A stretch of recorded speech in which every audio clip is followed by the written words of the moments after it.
If you get over there and you get all tuned, Yeah. I don't know who the hell you talking to. I'm sorry. There's nobody here by that name. There ain't no Shauna over here. What are you doing about? What? Oh, it is a long day.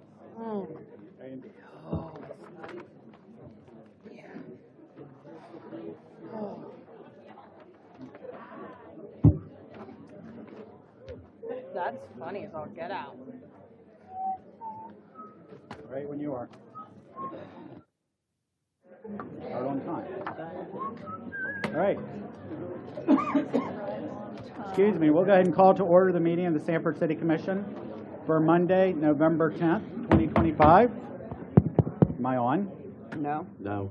Okay. I'll talk really loud then. Call to order the meeting of the Sanford City Commission for Monday, November 10th, 2025. Our first order of business is the legislative prayer by Pastor Johns of the Connection Community Church, followed by the Pledge of Allegiance. Please stand if you can. Let us pray. Dear Heavenly Father, thank you for these men and women who are willing to serve the community. Thank you for the community who comes together in the spirit of love and reconciliation and set aside their own wants, needs, and desires for the better good of the community, Lord. Let your will be done, Lord, and let everybody leave here feeling that they have all worked for a common purpose. Amen. Amen. I pledge allegiance to the flag of the United States of America and to the republic for which it stands, one nation, under God, indivisible, with liberty and justice for all. Thank you, Pastor. All right, we have a number of presentations. The first is the Citizens Academy graduating class of 2023.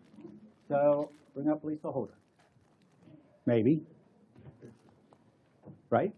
And all of us? All right. All right. Commissioner to join. At this time, Mayor and Commissioners, we're going to hold the graduation ceremony for Class 22 Citizens Academy. These folks, 23, I'm sorry. These folks, 35 citizens, residents, business owners, have gone through our academy. It's a 10-week class. They visited all of our city departments across the 10 weeks and have become well knowledgeable now of all of the different services and programs the city of Sanford offers. And if it was not for our department directors, our department staff for showing what we do in such a good light, they wouldn't have learned as much as they have. And so we appreciate all the city staff. Thank you so much. And now we can call each person's name up, and you will receive a graduation certificate if you would stand up and stay in the front for one final class photo. Thank you.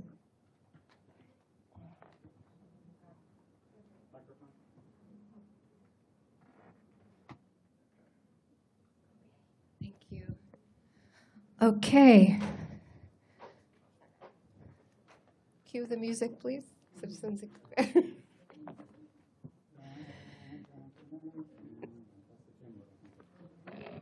And on the screen, while they're doing that, you will see this is the actual class for those who did not take the academy just yet. This is a group of all of the citizens in all the different classes. This class started in September, and it was 10 weeks every Wednesday night from 6 to 8 p.m. As you can see, they visited all of the city departments.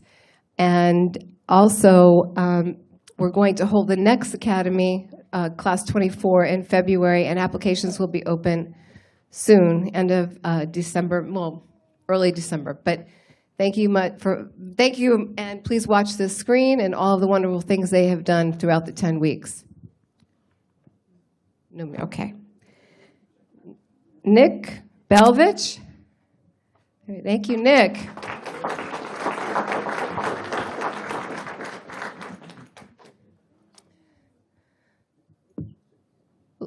Logan Bass.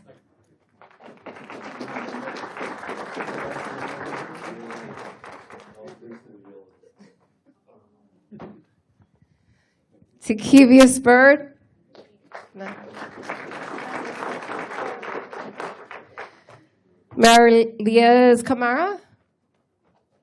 I said that.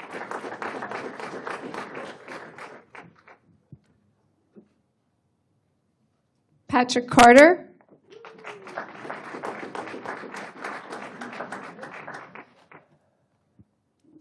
Rafael Castillo.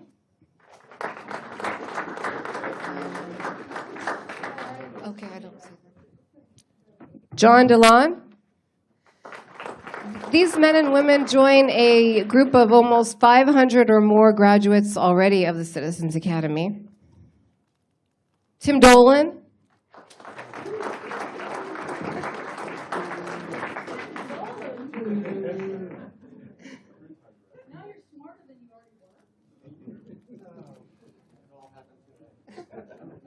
Trisha Fallu.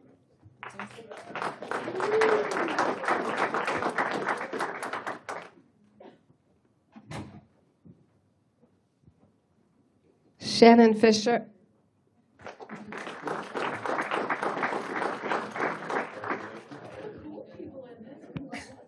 Sandy Gill.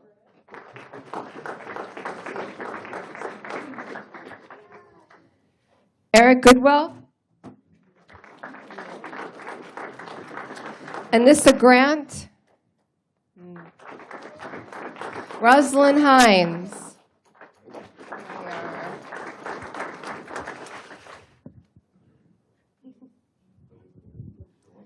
Right.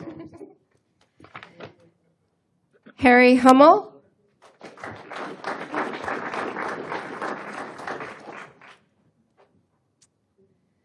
And by the way, did we mention this is free to the citizens, and we do provide an evening meal? Valerie Hutchinson.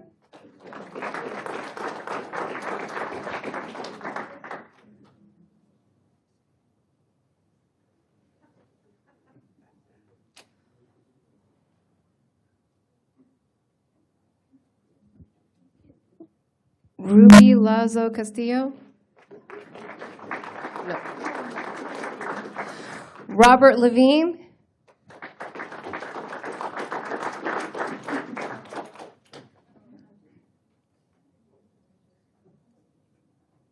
Andrew Lewis the Fourth.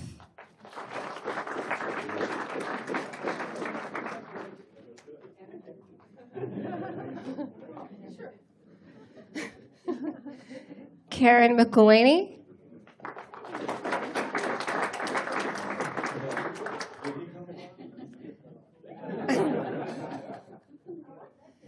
Daniel Montoya.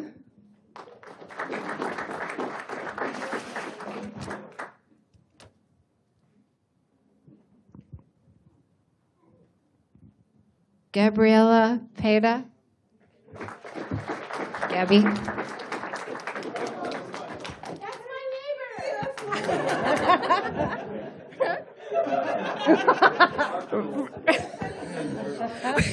Rashmina Ratnaswamy.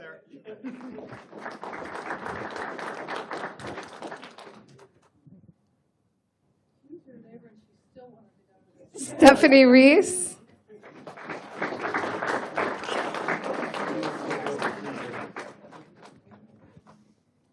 Franklin Rezbecki.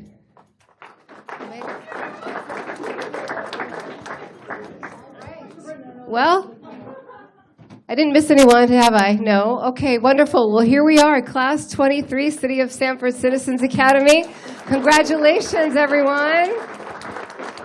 Anybody want to say anything about your experience?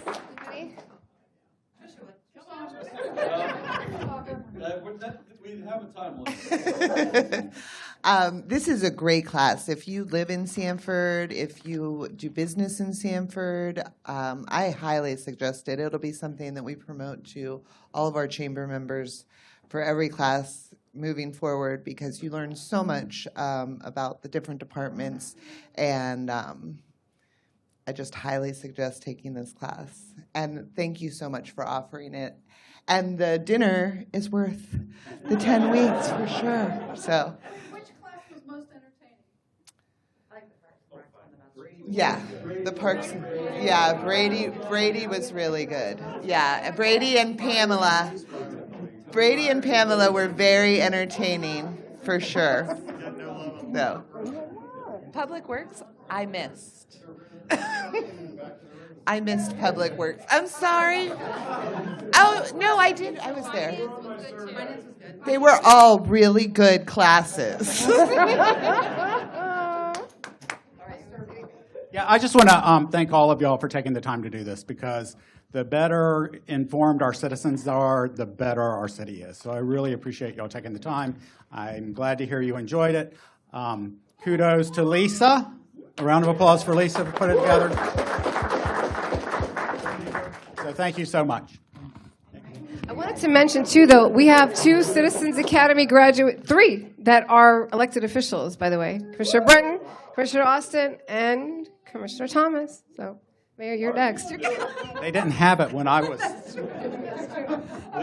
I'm way too old for that. Okay, let's take a photo, a group photo, everybody.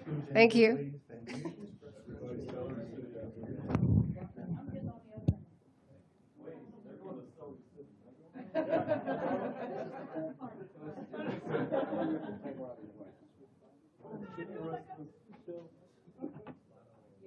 Leave it on. Leave it on.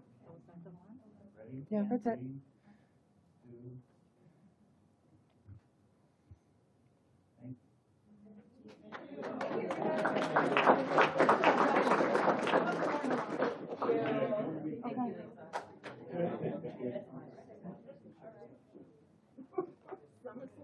Yes, Russell.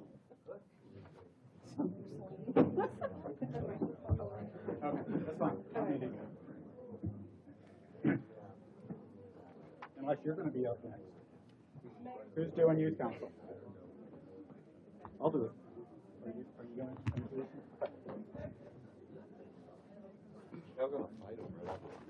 it? You do it. Get Mikey. He hates everything. Next, we have introductions and a presentation by the Mayor's Youth Council. I'm going to turn it back over to Lisa. I'm proud to announce our 2025-2026 Mayor's Youth Council members. Come on up, everybody. These are students from our local high school, Seminole High School, and Crooms Academy of Information Technology. This program has been in existence since 2019 or earlier with the city of Sanford, and the Youth Council have a lot to say and represent the youth of our community. I'd like to introduce Ms. Thomas, LaTanya Thomas. Please stand. She is our program teacher.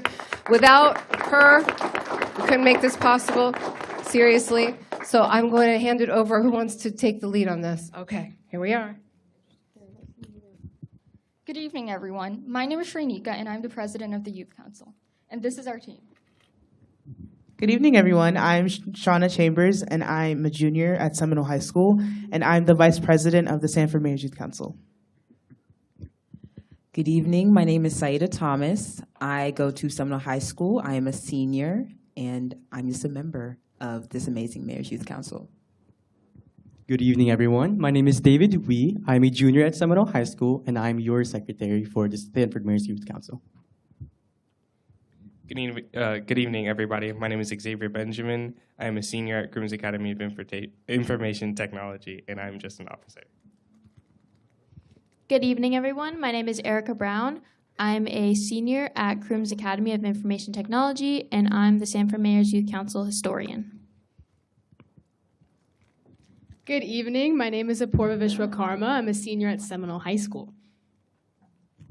Good evening. I am Nala Claire Toussaint, and I am a senior at Seminole High School. Good evening. My name is Karma Powell, and I am a senior at Seminole High School.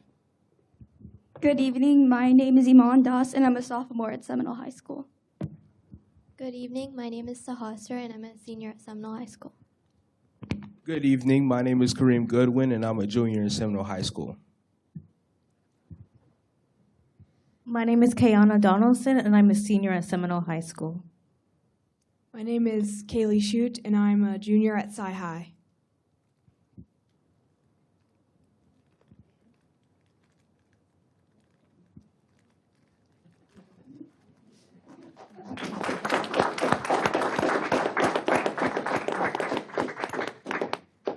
They're all coming to lobby days. All coming to what? Lobby days. Take them up to Tallahassee. a few months away. Yeah.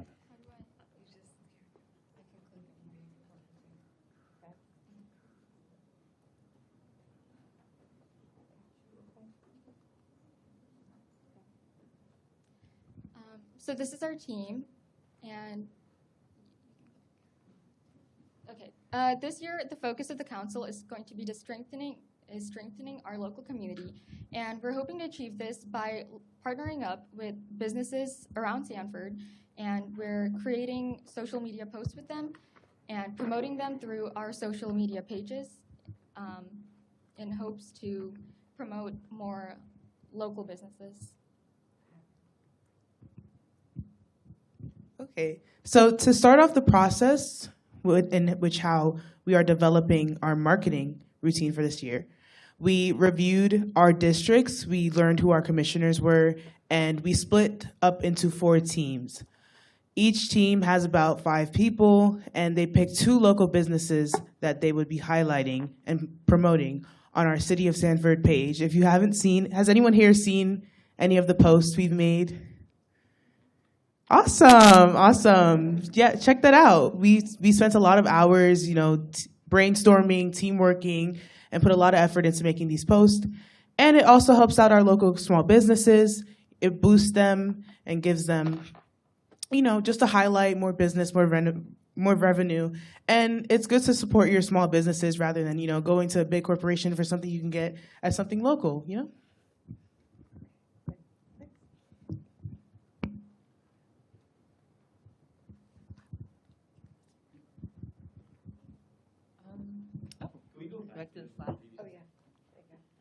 Okay, so we have our planning. So each team researched the type of small business they wanted to make a ad for, and then we brainstormed how we could best advertise this restaurant or small business. For example, I did El Zocalo, and that's because it was Hispanic Heritage Month in the month of October, so I wanted to do something specifically. And so I thought, why not do like a TikTok type style video? Because I always thought like Sanford was like a little city. And even though like one of the clips is literally like me walking across the street, I know it's short. Usually a lot of influencers use that for New York. But I was like, why can't Sanford be like my little New York, like little Sanford? So that's why I use that type of formatting. And after we figured out which businesses that we wanted to do, we then tried to figure out how are we going to collaborate with the business owners. One of the best ways that we figured was by emailing. We researched either like through the websites or Facebook. We looked at their email and we just reached out like, hey, we're Sanford Mayor's Youth Council. We're very interested in your business. And we'd be more than happy to talk about how we can market you guys. Or one of the things that my district did was that we had a script, same thing for an email, except this time we went to in person in their business and talked that, hey, we are very interested and this is our mission and we're more than happy to spread you guys in our community. Next, we have our advertising. So as I mentioned before, when you're thinking about making ads, we had to make sure we chose the best format, which will like properly and efficiently present this restaurant or small business to the community. So that came from collaborating with the amazing Mr. Nico. He really helped us. Understand how social media works and the best ways to reach everybody and every audience. Because as you guys know, we're Gen Z, so we don't use certain things like Facebook or anything like that. So he kind of really helped us like experience and look into that whole new world of, old world of technology. Hold on a minute there. But that also comes with collaborating with the business owners as well. So even though my post has not been up yet, which you guys see, it's going to be amazing. It's amazing. I collaborated with the manager and all the staff at El Zocalo to help me like know the ins and outs of their menu, knowing how to pronounce things correctly. And I made sure, like, of course, they knew that I'm doing like a review when I come. I've been to El Zocalo before, guys. It's amazing. But like, you know, making sure they know that I was recording and everything. And I think collaborating with business owners so they can also have a hand in how their business is presented as well on social media is really amazing. So, and then after that, we went out, we edited for an hour or so, and we brought our vision to life. So that was amazing.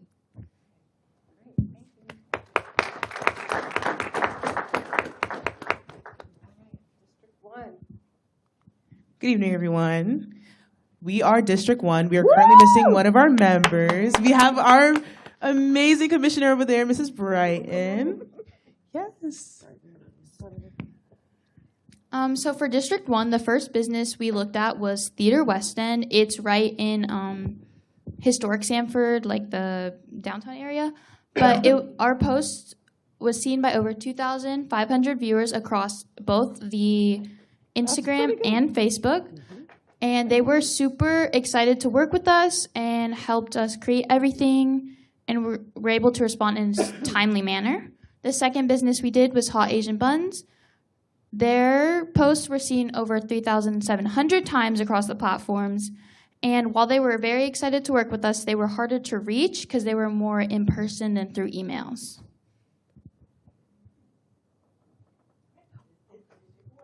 All right, so let's take a look at what we actually... Which one? We're still in District 1? Yes.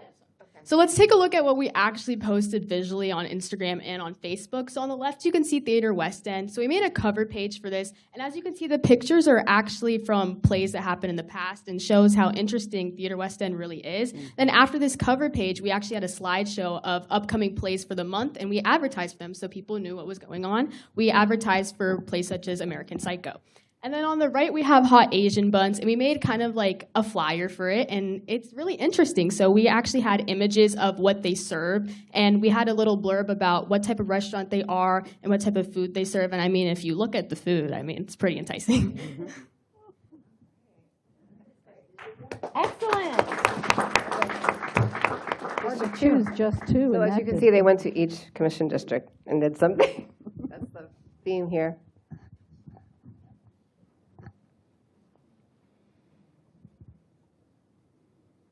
So our team created a video advertisement for a store called the Treehouse Antiques in downtown historic Sanford, and our video reached 4,000 views across all platforms, and we hope that this helps the business. So before we go to the next slide, I want to talk about the process of how we created our video. So David and Sahasha, they went to the store and gathered videos of all the antiques displayed in the stores, and then I edited them into one video using CapCut to make it appealing and aesthetic for our audience. So if we can play the video on the next slide, please.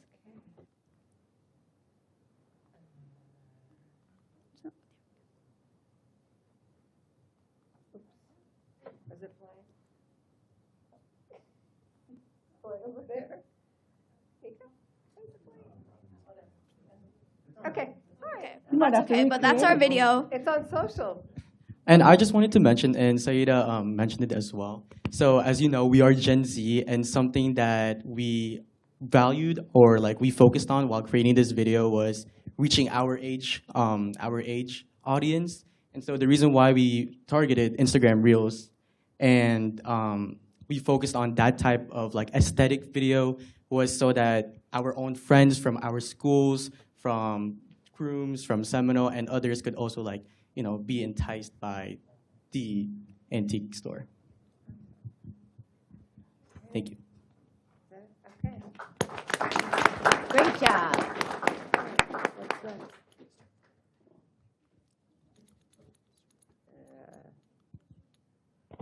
Is there more?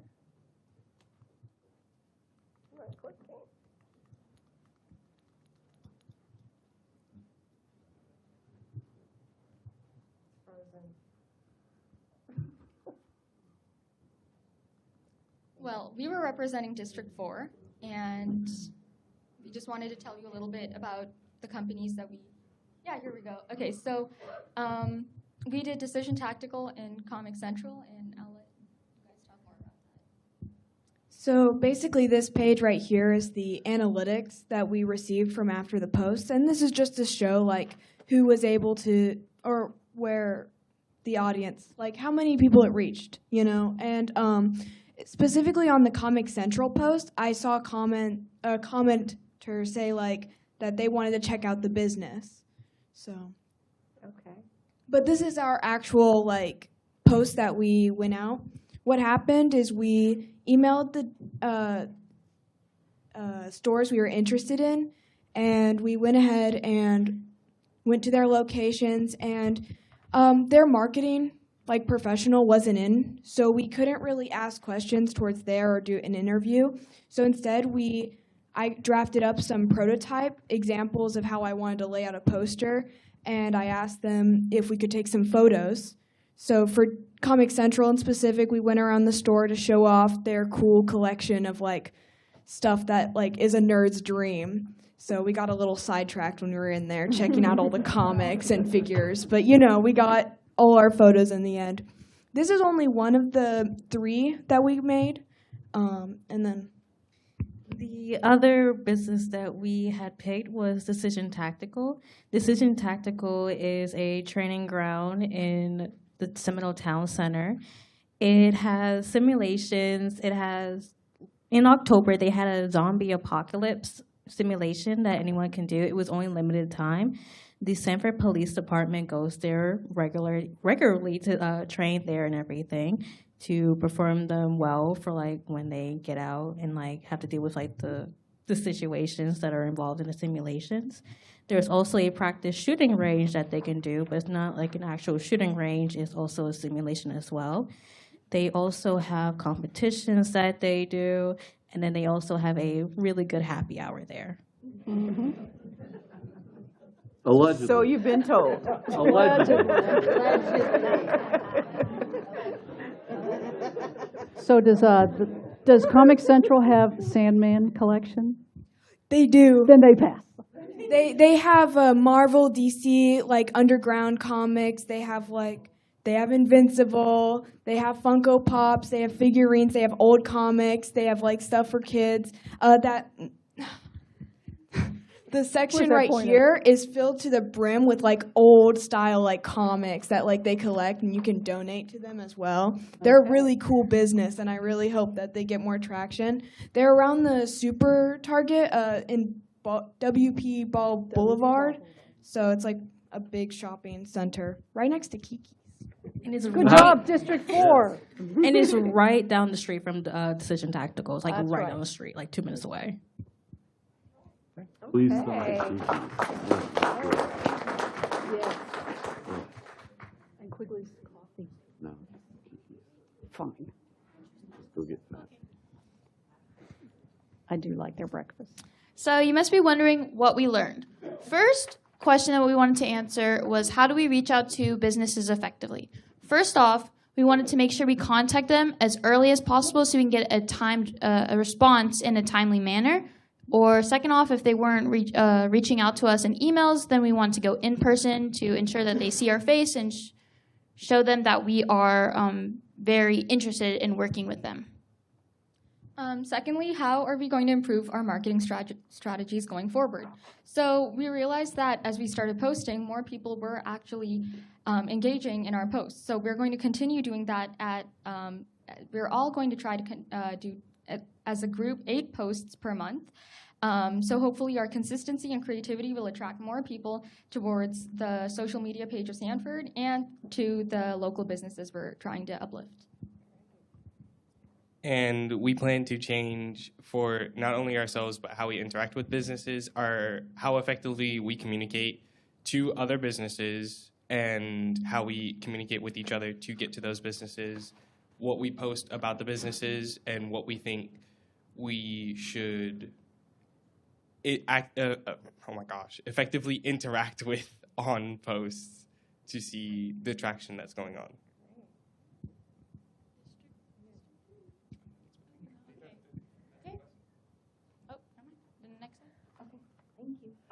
Thank you.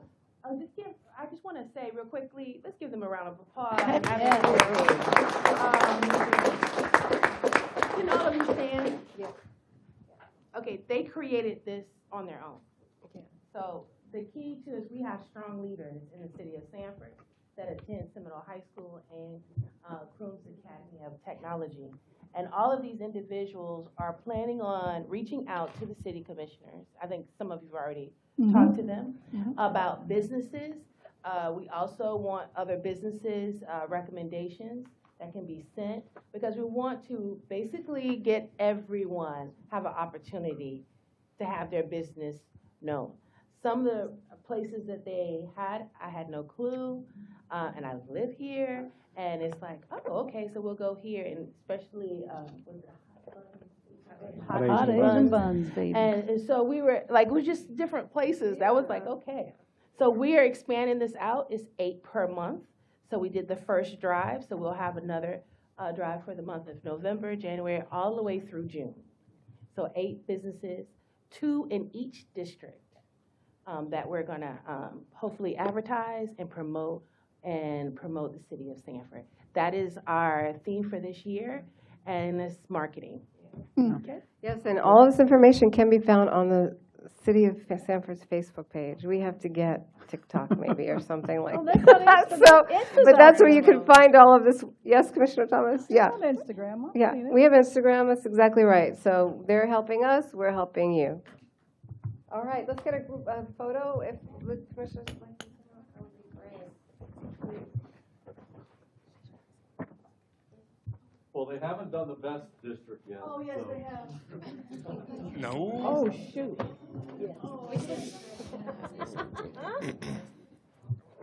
What do you want to say about it? You mean District 3? Exactly. Hold on, Nico. Whatever you're running for, you got my vote. We'll talk to you. Okay. Actually, we do have a couple of questions we would like to ask you. Okay. All right. Everyone ready? 3, 2, 1. All right. Thank you. Great job. Hey, tell Pfeiffer I said you had a day off. By the way, this content is going to be uploaded to, they're award-winning, by the way. We're going to send these videos to the Florida League of Cities for the Youth Council competitions, and they've won in the past. So it's not just local, they'll be recognized statewide. So we want to acknowledge that. Thank you.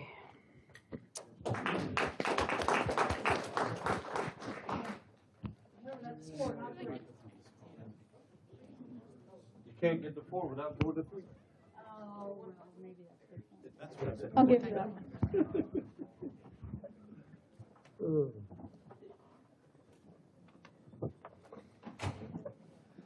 I was waiting for you to get healthy just so I could give you grief. Oh.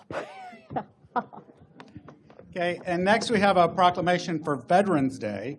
And so I would like for any veteran in the audience to please come join me up here. If you're a veteran in any of our services, come on up. Veterans, come on up. I know there's more Even Tony out there, so come on up. Oh, I forget. I'm sorry. Here comes some more. Chief Smith. Get up here. Chief Smith.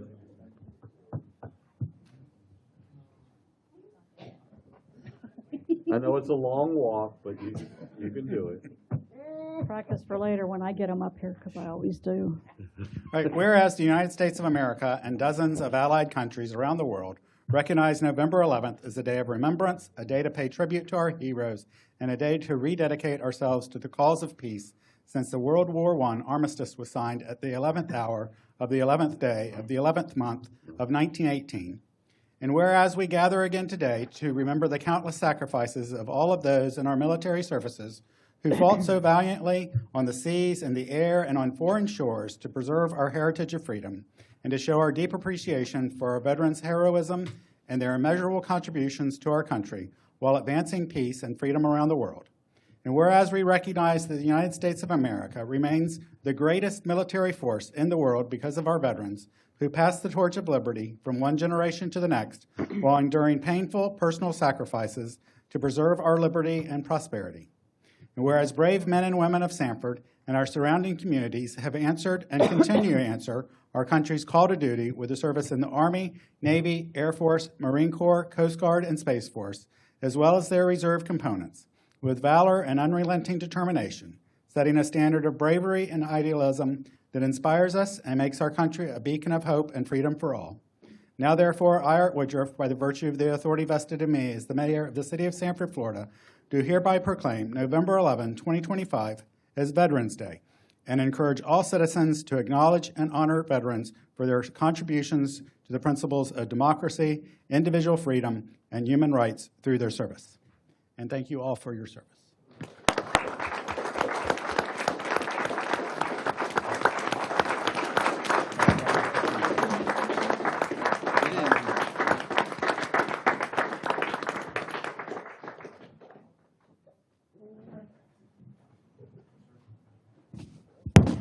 Thank you. Oh, wait, not yet. I thought you said it was perfect.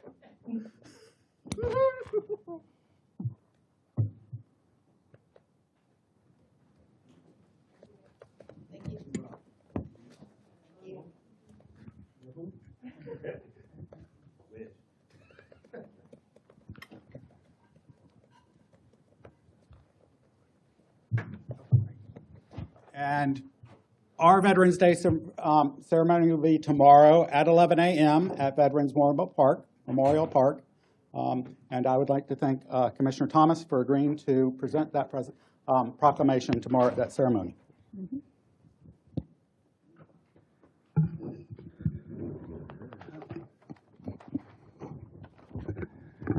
Right. As we get to the business of the commission, to facilitate public input, if you plan to speak on any item, we would appreciate if you would complete the yellow citizens form, which I think is now a half a sheet, and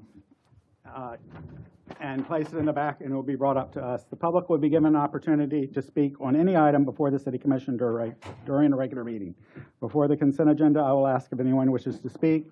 During public hearings, there will be an opportunity to speak before a motion is made on each item, and during regular items, if comments are not called for and you have not turned in a yellow form, just raise your hand when we get to the item you want to speak about, and you will be recognized. There's a 3-minute time limit for each speaker on each item, except a person representing an organization and presenting its views during a quasi-judicial hearing. Citizens' participation is between public hearings and regular items, and individuals may address the commission on any topic not on the agenda, and there's a 5-minute time limit for citizens' comments. So that brings us to the minutes of the October 27 regular meeting and work session. Move to approve. Second. Motion is second. Any further discussion? Nope. All in favor? Aye. Any opposed? Passed unanimously. We are pulling consent items A and B. Is there anyone in the audience that wishes to speak on any of the consent items? So no one, I'll bring it to the commission for a motion for consent C through P, unless you want to pull something for discussion. Move to approve. Second. All in favor? Aye. Any opposed? Passed unanimously. Thank you. Brings us to, we have 3 quasi-judicial hearings this evening, and those are A3, Ordinance 4835, C, 4838, which is 1000 East First Street, and E, the appeal of the Historic Preservation Board's denial. So regarding those 3 items, in order to conserve time, I'll read this once tonight. When agenda items involve quasi-judicial process, commissioners must disclose all ex parte communications, including the name of the communicator and the time and place and substance of the communication. Written communications, commissioners' investigations, site visits, and receipt of expert opinions must also be disclosed and made a part of the record. Persons who have opinions contrary to those expressed in ex parte communication may refute or respond to the communication at the hearing when they make their presentation. In a quasi-judicial process, parties to the proceedings are generally the city and the applicant. Others who have legal standing to appeal the decision can also request to be recognized as a party. Parties are subject to cross-examination and must give their testimony under oath. Persons do not have to be a party to the proceedings to be recognized and provide comments. Members of the public who wish to make comments are not subject to cross-examination and are not sworn as evidentiary witnesses. Comments of the public that provide facts relevant to application will be considered in the decision. Qualifications of the city staff are part of the agenda materials. All testimony and evidence provided to the City Commission must be competent, material, and substantial under Florida law. A guide to quasi-judicial proceedings has been published on the city's websites, and copies are available on the table at the back of the chambers. So if anyone is requesting to speak as a party to Ordinance 4835, which is 2520 Narcissus, Ordinance 4838, which is 1000 East First Street, or the appeal of the Historic Preservation Board's denial at 101 East First Street, if those people would all please rise, along with city staff that will be testifying. Okay. 1000 East First Street, are y'all just, are the rest of y'all going to be speaking? Yeah. I want to swear everybody in at one time, so we only have to do it once. Okay, so we'll go around, and if you would say your name loudly, please. We'll start back here. Yes, sir. Steve Hepner, H-E-P-N-E-R. Okay. Jerry Mills. Okay. Behind you.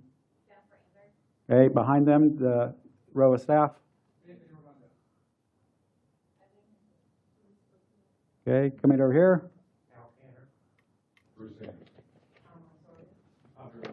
Okay. All right, and if you would raise your right hand, do you swear or affirm that the testimony that you are about to give in the matters now at hearing will be the truth, the whole truth, and nothing but the truth, so help you God? Okay, thank you very much. And that brings us to the first reading of, or second reading of Ordinance 4833. An ordinance of the City of Sanford, Florida, annexing by voluntary petition certain real properties, tax identification parcel number 34-22-19-30-5AD 0000-0130, which is generally addressed as 2520 Narcissus Avenue, located contiguous to the City of Sanford in accordance with the voluntary annexation provisions of Section 171.044 Florida statutes, redefining the boundaries of the City of Sanford to include said property, amending the boundaries of the city in accordance with the provisions of Section 166.031 Florida statutes, providing for findings, providing for conditions, directing the city clerk to record the ordinance with the clerk of the circuit court, with the chief administrative office of Seminole County, and with the Department of State, providing for legal description and a map, and providing for the incorporation of that exhibit, repealing all ordinances in conflict herewith, providing for severability, providing for non-codification, and the taking of administrative actions, and providing for an effective date. Mr. Mayor, members of the City Commission, City staff have reviewed the request for annexation and found the request to meet the criteria set forth in the Florida statutes relating to voluntary annexation. The property boundaries are contiguous to the city's boundaries and reasonably compact. The proposed annexation does not create a new enclave. The property is proposed to be an extension of the existing church and education facility, and staff recommends City Commission approve Resolution 4833. Okay, this is a public hearing. Anyone from the audience wish to speak to this item? Seeing no one, I'll close the public hearing, bring the commission for action. Move to approve. Second. Motion and a second. Any further discussion? All in favor? Aye. Aye. Any opposed? Passed unanimously. I forgot to mention that Commissioner Wins will not be joining us this evening because he has had knee surgery. That's second reading of Ordinance 4834. Ordinance number 2025-4834, an ordinance of the City of Sanford, Florida, amending the City of Sanford Comprehensive Plan as previously amended, providing for amendment of the future land use map of the future land use element of the City of Sanford Comprehensive Plan relative to certain real property, approximately 1.19 acres in size, owned by the Society of St. Pius X, Orlando, Florida, Incorporated, tax parcel identification number 221930-5AD400130. Said property being addressed as 9520 Narcissus Avenue, providing for the future land use designation to be amended from low-density residential, Seminole County, to waterfront downtown business district, city, providing for legislative findings and intent, providing for assignment of the land use designation for the property, providing for severability, providing for ratification of prior acts of the city, providing for conflicts, providing for codification and directions to the code codifier, and providing for an effective date. Mr. Mayor, members of the City Commission, city staff finds that the small-scale land use amendment is appropriate and suitable for the subject site and is comparable with the surrounding land uses and is consistent with the City of Sanford's comprehensive plan. On September the 4th of 2025, the city's Planning and Zoning Commission met and recommended approval that the City Commission adopt the amended land use plan. This is a public hearing. Anyone from the audience wish to speak to this item? Seeing no one, I'll close the public hearing, bring it to the commission for action. Move to approve. Second. A motion and a second. Any further discussion? All in favor? Aye. Any opposed? Passed unanimously. Second reading of ordinance 4835.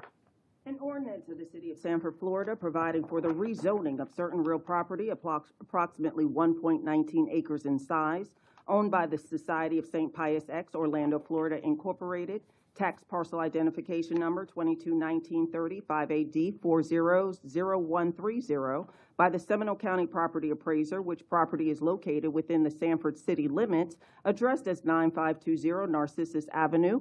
Map of the property is attached from Agricultural Seminole County to Agriculture AD City, providing for findings and intent, providing for the taking of implementing administrative actions, providing for the adoption of a map by reference, providing for conflicts, providing for severability, providing for non-codification, and providing for an effective date. Mr. Mayor, members of the City Commission, on September the 4th of 2025, the city's Planning and Zoning Commission met and they agreed with city staff recommendations, and they voted to recommend that the City Commission adopt the ordinance rezoning 1.19 acres located at the project address of 2520 Narcissus Avenue. This is a quasi-judicial matter. Does anyone have anything to disclose? I have nothing further to disclose. Okay, this is a public hearing. Anyone from the audience wish to speak to this item? Seeing no one, I'll close the public hearing, bring it to the commission for action. Move to approve. Second. A motion and a second. Any further discussion? All in favor? Aye. Aye. Any opposed? Passed unanimously. Second reading of ordinance 4837.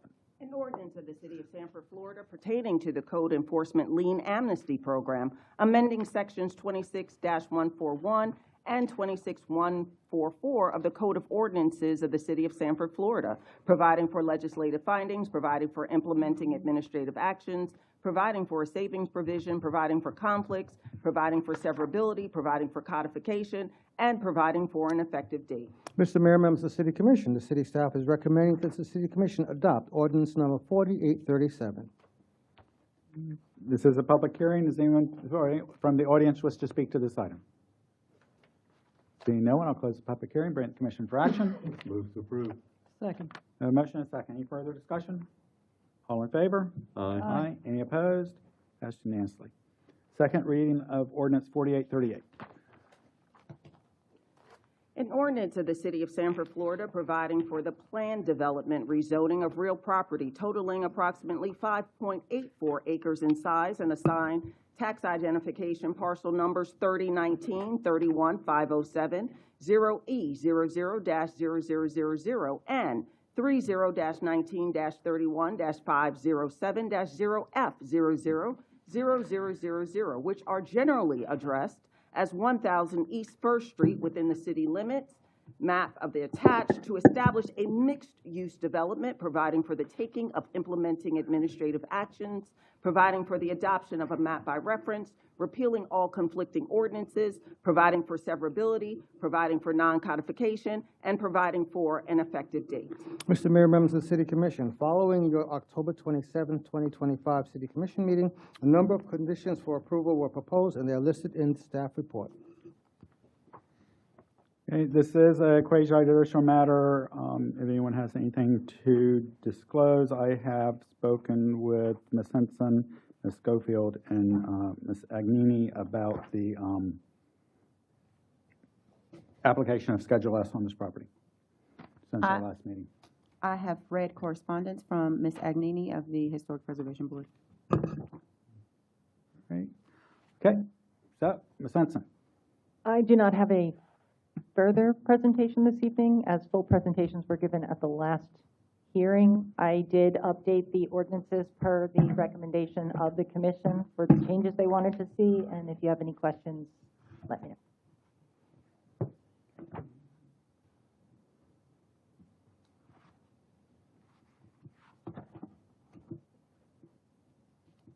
Great, so let's clarify how Schedule S will be applied. Okay, Can you- so earlier today it was brought to our attention that two of the conditions are very similar in the staff report, but so 3 and 5 was added, but 3 and 5 are very similar. Basically, condition number 4 says that at the time of adoption of this ordinance, it says that Schedule S will go into effect, and any permits pulled and any changes made to the building, anything exterior, will go through Historic Preservation Board as if it were a landmark property. However, the landmarking per the other conditions are not required until just before certificate of occupancy is issued. Is there any reason that that can't proceed before construction is completed, since it's going to be under S code anyway? The applicant has noted to staff that they are not interested in landmarking it until said time that they are ready to certificate of occupancy. Okay. So as part of the negotiated development order that accompanies the plan development, the condition that arose was the consistency with Schedule S during the remodel. Okay. All right. Any questions for staff? Yep, just clarify that one more time. I just want to make sure, say that one more time. And I'm more so, we're speaking on the recommendation number 4. Okay. Right. Recommendation number 4 is saying that at the time, if this is approved and an ordinance is adopted to rezone the property to planned development, one of the conditions that's in this negotiated development order is that upon adoption of that PD, they are subject to Schedule S as if they were landmarked. Okay. But they're not required to file and go through the process of landmarking until right before CO. But they're still held under the Schedule S guidelines. That is what was discussed during the first hearing and agreed as part of this negotiated development order. And that protects the building? Yes. Okay. Okay. All right, so applicant have a presentation or comments? A brief presentation. Okay. Yeah. All right, Mayor, I understand why. I don't have a presentation. I just want the opportunity to respond to anything brought up. Okay. Is there a reason y'all don't want to do the local landmark until construction is Yes. completed? We've got a 100-year-old building. We don't know what, sitting here today, we don't know what is required, because we have to get an architect and get plans, and we want to be sure that when we're about ready to be done, we can actually use the building. And we just don't know today. So if we designated it today and we couldn't use the building, we'd be in a world of hurt. That's the information. I don't Okay, understand. But there's no difference. I mean, doing the final step of designating it as a local landmark doesn't really affect any use of the building. It does, Your Mayor, Your Honor. It does. Don't make his head too big. If we can't use the building and we designated it, then we can't demolish it very easy, which we don't want to do. But it's going to be under S code, which means you won't be able to anyway. Well, but that's okay. It's still not designated. Okay. That didn't sound right at all. Yeah, I mean, and staff correct me if I'm wrong, having it designated as a local landmark just means it falls under Schedule S and Historic Preservation Board. Well, it's protected. I mean, I can see there are some possibilities if you wanted to sell it, someone might not want it to be a landmark. If you, as a commission, ever wanted to change the plan development, you could remove that stipulation, whereas you can't necessarily remove the landmarking. Okay. I mean, I But don't they would really still- know I don't know what the benefit is, but they would still be required to meet Schedule S. S has provisions regarding demolition. S has provisions regarding any external changes to that structure, from paint all the way through, changing out windows, roofing types, elevation, adding additions, everything. Okay. All right. Okay. Yeah, thank you. Mayor, in number 9, last time we talked about the preference for this gift shop to be in the lobby where it was more accessible, and I don't see it specified here where it will be. Not less than 550 square feet at a minimum, that highlights the history, et cetera. But I thought we were pretty specific about that. That it would be in the lobby? Mhm. Easily accessible by the public. Right. Are y'all okay with us adding that it's in the lobby, easily accessible to the public? I see positive head shakes there. I mean, that was what the conversation was. We had a long conversation, and it's not in here. Yeah. Well, after the meeting, we listened to y'all, and we talked about what we can do, but we got to get an architect. Yeah. But the idea is, in historic preservation, you don't have to preserve the inside, but we want to preserve the inside in the lobby, because that's the interesting part. And what I perceive, is there'll be large-scale photographs in the lobby. Okay. So we're gonna make you proud. All right. The also, Mayor, I don't know if I also recall discussion that the lobby would be accessible to the public during business hours as part of that condition. That's correct. Okay. I still So don't in the understand lobby, easily accessible to the public during business hours? Yes. Okay. Yeah, we recognize the challenge you have because you're taking what used to be a completely open to the public hotel and turning it into a private business. I'm sorry, you said something about a hotel. I didn't hear. It used to be. So it was originally a hotel. Almost 100 years ago. Yeah. Still It hasn't have been a them. hotel for over 100 years. Right. Okay. All right, thank you. Okay, this is a public hearing. Anyone from the audience wish to speak on this item? Okay, then I will close the public hearing, bring it to the commission for action. Okay, I still have one more question, Eileen. And I just want you to spell out number 10 for me. Just give me like an example of what would happen. I just want clarification on that. When we're talking about if staff and the property owner are unable to agree. So what actually happens? What happens is we schedule them for a public hearing before the Planning and Zoning Commission. Mhm. Who will then adjudicate the matter, decide whether, in whatever the dispute is,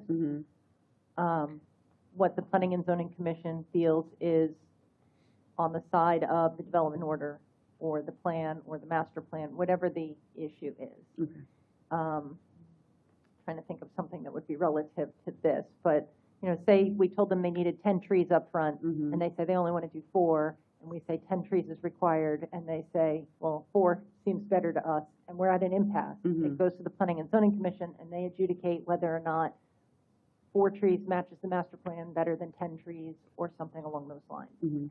If they rule in favor of the applicant, then we proceed based on that ruling. If they rule in the side of staff, some other public hearing will have to occur in order to make that change. What happens if the dispute comes out of Historic Preservation Board? Would it still go to P&Z? Not on this. This is only if staff and the owner can't agree. If Historic Preservation Board makes a designation, and that designation is, like, say they deny or approve, and someone with standing says that they are opposed to that, they have to appeal it to this commission. Okay. All right. Okay. Any other questions? And as of right now, they don't have to clarify as a landmark right now. Right. It takes time to process that, paperwork and all that to get it to landmark status. But as of adoption of an ordinance, and then the signing of the development order that the applicant agrees to all the conditions that are approved, they would be subject to Schedule S from then forward. Okay. unless removed from the, the ordinance later on through another public hearing, plan development rezone. Okay. Thank you, Eileen. Any other questions? No, sir. Are we ready for a motion? Move to approve. Second? Is that with the modification With all to said item 9? modifications, yes, sir. Okay. Great. Any further discussion? All in favor? Aye. Any opposed? Aye. Passes 3-1. Okay, thank you. First reading of ordinance 4839. An ordinance of the City of Sanford, Florida, annexing by voluntary petition certain real properties, tax identification parcel numbers 30-1931, 523-0000, 001A, which is generally addressed as 405 Virginia Avenue, located contiguous to the City of Sanford, together with the associated right-of-way, in accordance with the voluntary annexation provisions of Section 171.044 Florida statutes, redefining the boundaries of the City of Sanford to include said property, amending the boundaries of the city in accordance with the provisions of Section 166.031 Florida statutes, providing for findings, providing for conditions, directing the city clerk to record the ordinance with the clerk of the circuit court, with the chief administrative office of Seminole County, and with the Department of State, providing for legal description and a map, and providing for the incorporation of that exhibit, repealing all ordinances in conflict herewith, providing for severability, providing for non-codification, and the taking of administrative actions, and providing for an effective date. Mr. Mayor, members of the City Commission, staff have reviewed the request for annexation and found the request meets the criteria set forth in the Florida statutes relating to voluntary annexation. The property boundaries are contiguous to the city's boundaries and are reasonably compact.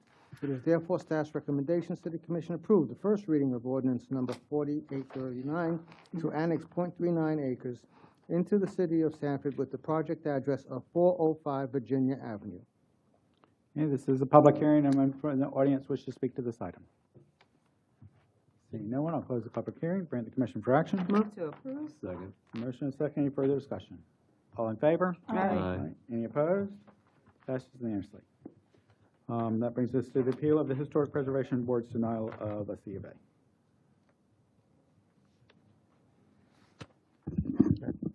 Mr. Mayor, members of the Commission, it is the recommendation that the City Commission uphold the Historic Preservation Board's denial of the Certificate of Appropriation for request for 101 East First Street. The applicant was given multiple opportunities to revise and complete the plans for the new construction, including the elevator, tower, stair tower, catwalks, and pump house, but failed to submit drawings that met the standards required under Schedule S. Despite continuous access and several public Historic Preservation Board meetings, the plans remained incomplete and lacked sufficient details to evaluate their impact on the historic structure. The applicant declined the opportunity to complete the drawings and insisted on the denial decision.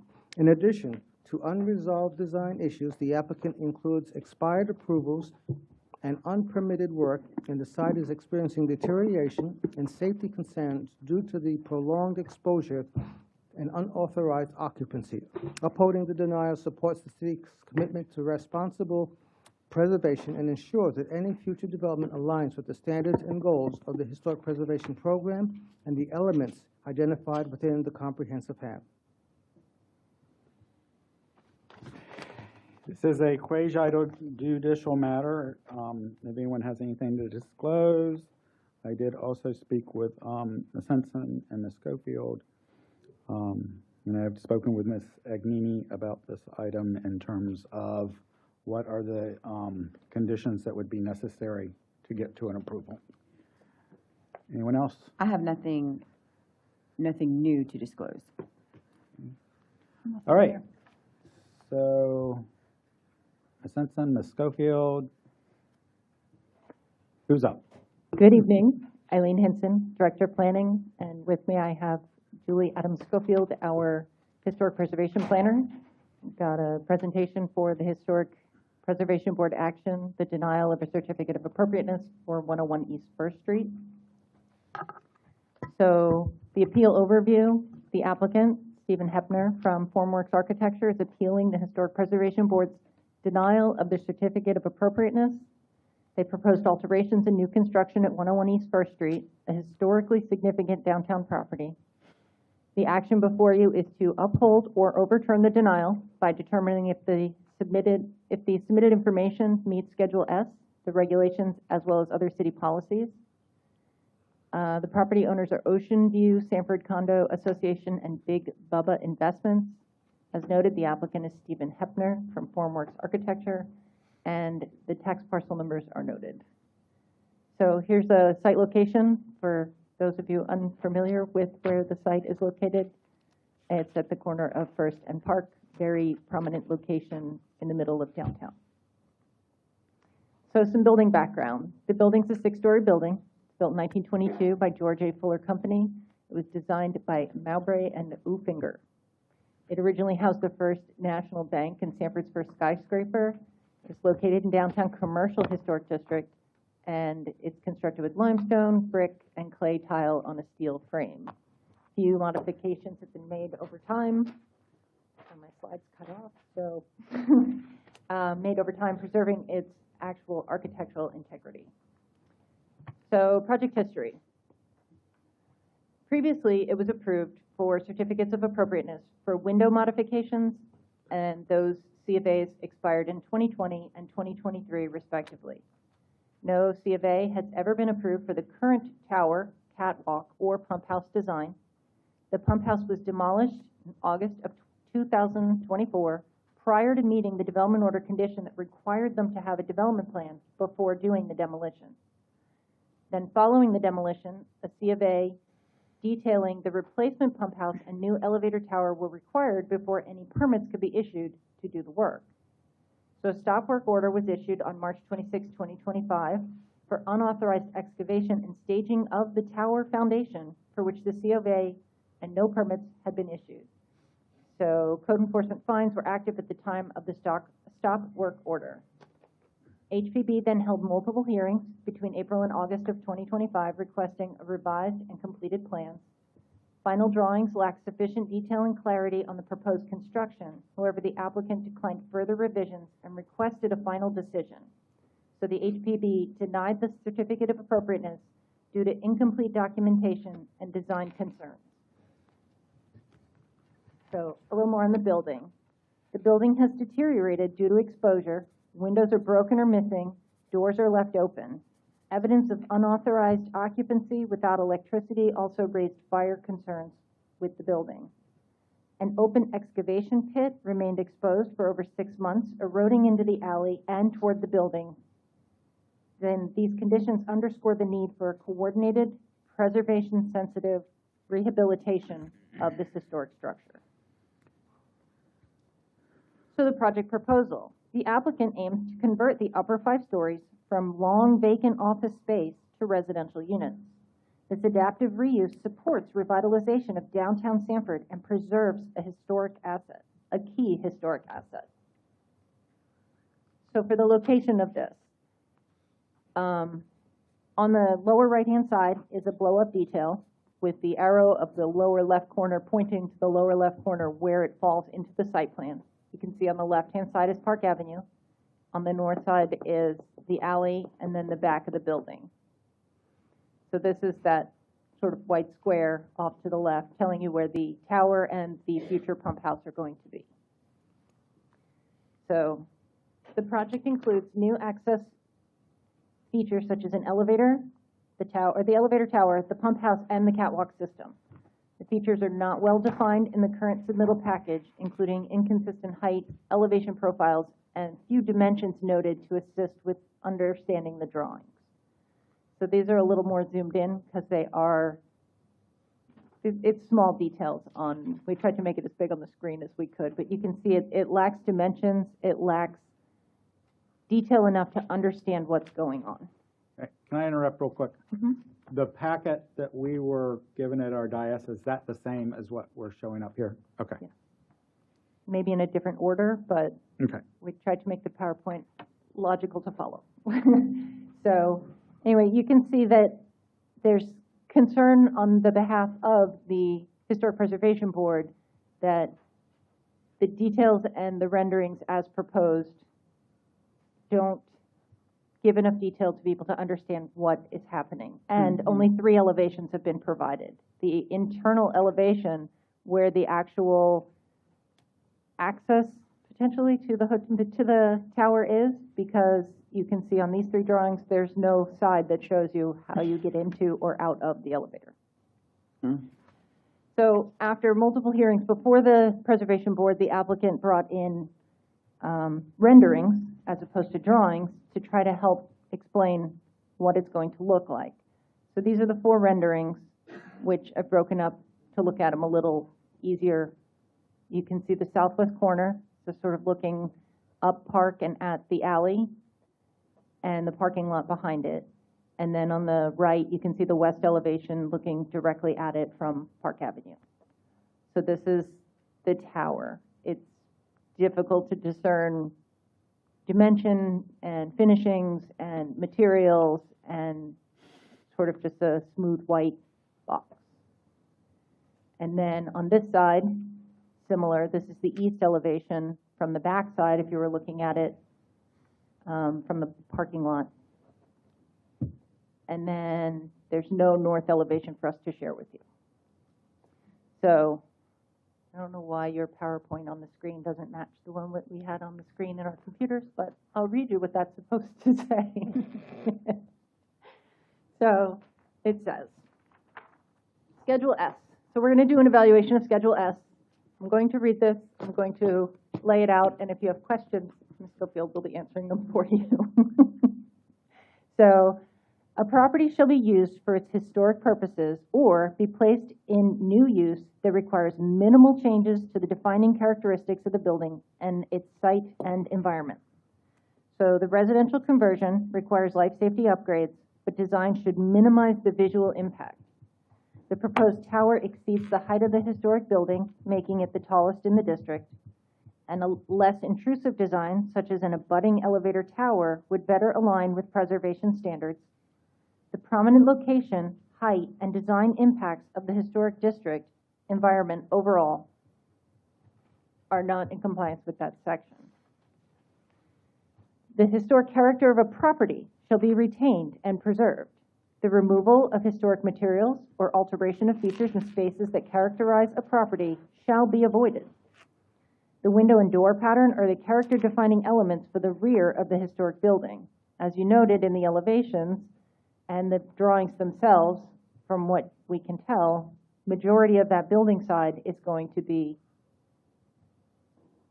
blocked, I guess is the easiest word to use. So insufficient detail is provided on how the catwalks would attach to the historic structure because we have no visual on the inside of that alley space. And then new additions, exterior alterations, or related new construction shall not destroy historic materials that characterize the property.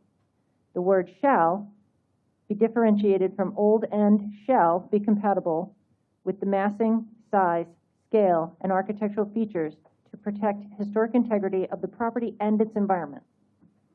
So clearly differentiated from historic building, but its finishes and details are not provided in the drawing. The tower lacks ornamentation, pedestrian level detail. The drawings were incomplete and inconsistent. The elevation's heights don't appear to match on the different elevations. The stucco wall panels replaced open rail catwalks to meet fire code, but compatibility and detail still remain unclear. New additions and adjacent or relevant new construction shall be undertaken in such a manner that if removed in the future, the essential form and integrity of the historic property and its environment would be unimpaired. So based on the current drawings, it's unclear whether future removal would preserve the building integrity. The lack of detail prevents confident assessment of long-term preservation and impact. So, in addition, one of the things we looked at for the appeal, this is not as it was presented to HPB, but for the appeal, the comprehensive plan, as we noted when we reviewed the 1000 East First earlier and last week, there were a number of elements in our comprehensive plan that address preservation. So the proposal fails to prove that it meets the objectives to protect the downtown waterfront district and its cultural historic resources. The potential adverse impacts on historic sites were not adequately addressed, and the design fails to provide evidence that it aligns with the historic preservation goals or future land use priorities. So the recommendation to uphold the Preservation Board's denial of the certificate of appropriateness for 101 East First Street based on the following. The applicant was given multiple opportunities to revise the plans for new construction, but did not submit drawings that met required preservation standards. Despite several continuances, the plans remained incomplete and lacked sufficient detail. The applicant declined to provide further revisions and requested a final decision. The application includes expired approvals, unpermitted work, and ongoing site deterioration and safety concerns. And upholding the denial reinforces the city's commitment to responsible preservation and ensures future development aligns with historic preservation standards and the comprehensive plan. So the required action. If it's upheld, the denial development order will stand. The applicant shall resubmit a completed certificate of appropriateness application for review. A certificate of appropriateness is required for any exterior work, including painting, signage, all construction as noted earlier in this discussion. And then building permits shall be issued by the city, even if plans are reviewed by a third party. And then if overturned, the City Commission shall provide specific conditions of approval to be included in a new development order, specifically referencing and adding to the architectural drawings, not the 3D renderings in the application. So what's in the 3D renderings are for you to see and understand, but that's not what the HPB provides their approval on. The conditions have to include at a minimum height definitions and restrictions, such as the height above the building, access to the roof, etc., details for window surrounds, building materials, door ornamentation, cornice details, pump house and base details, including all dimensions, finishes, relief, and materials, structural components, anything visual in nature, including attachment points, braces, materials, and colors, the lighting types, location, design, and method of attachment, and all details on the north elevation, including doors, openings, facade elevations, ornamentation, etc. These are all things that we're currently in need of to proceed with the project. So, thank you. And any questions? Any questions for staff?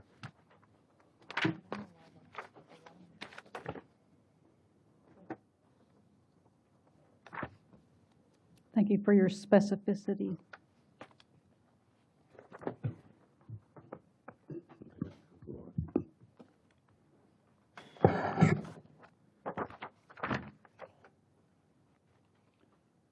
Any questions? No, sir. All right, then does the applicant wish to speak?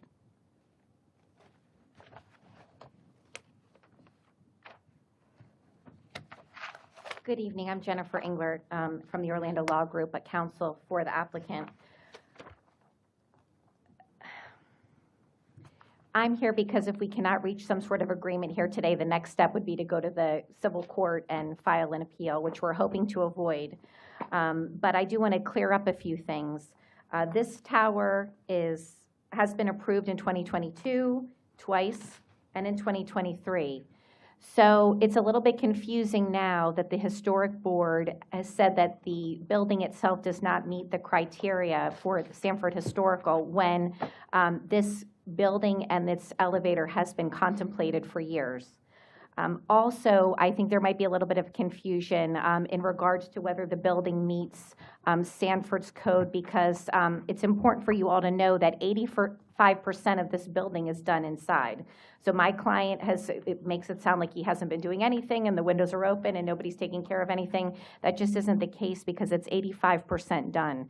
So, and he's also paid over $80,000 in permit fees to the city. So this is not somebody who's ignoring this project. It's somebody who's been trying to move it forward.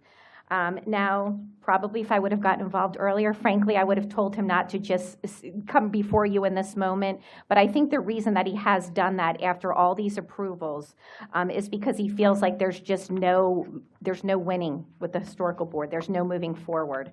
In fact, in the August 20th, 2025 hearing that they had, staff actually recommended that they approve the window modifications that were mentioned, the pump house, the elevator, the tower, the catwalks, all of it.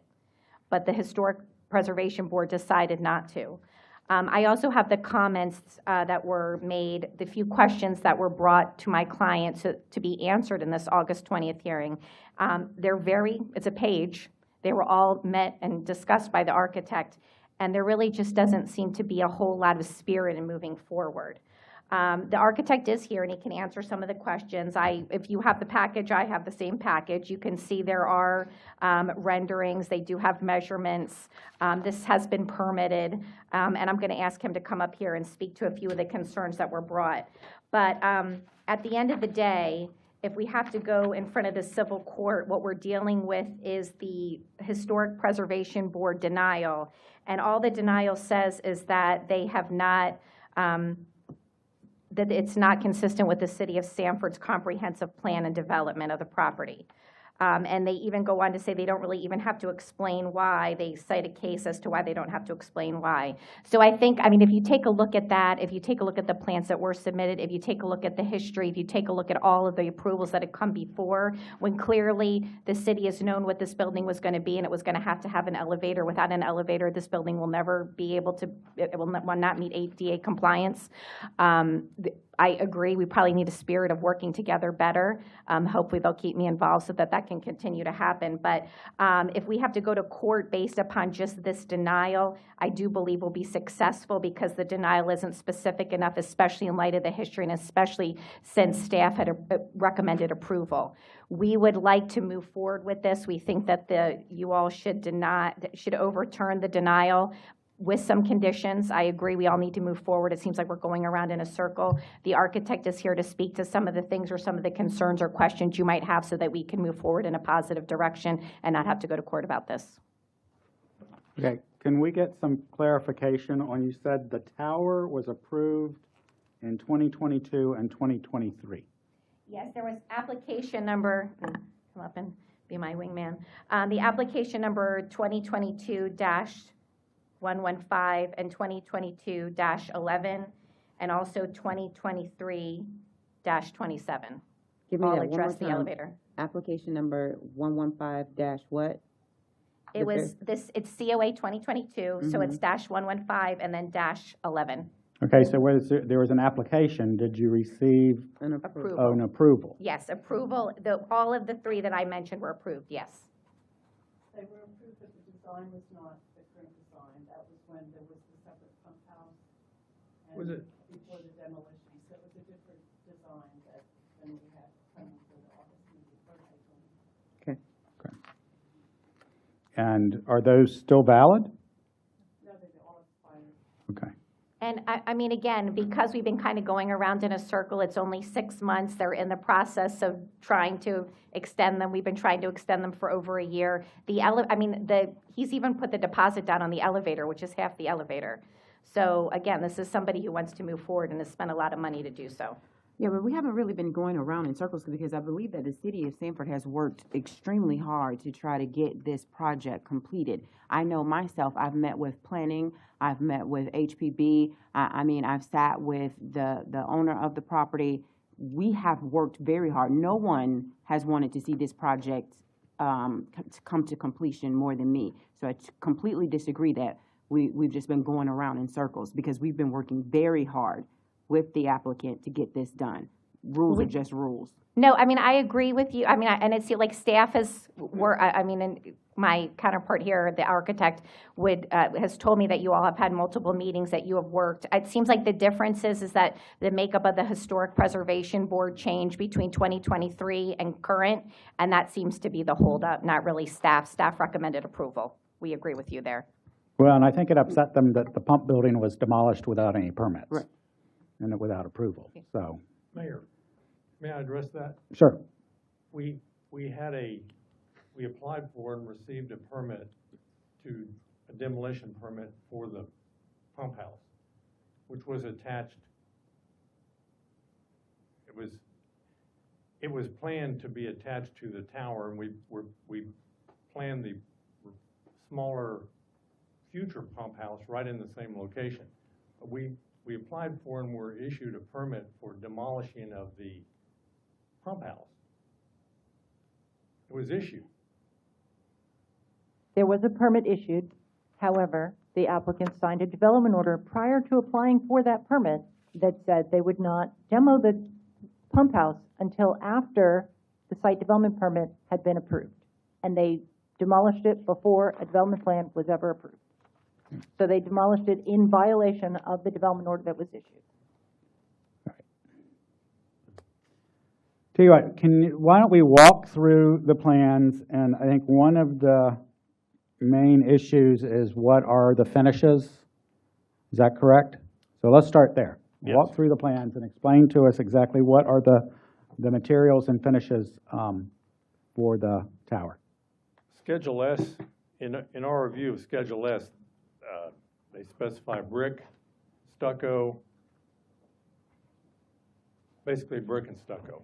And sir, when you came to the microphone, if you'll just state your name and address, please, because I don't think you introduced yourself. Sure. My name is Stephen Hepner, Hepner. I'm in 3280 Northwest Moreland Drive, Orlando, Florida.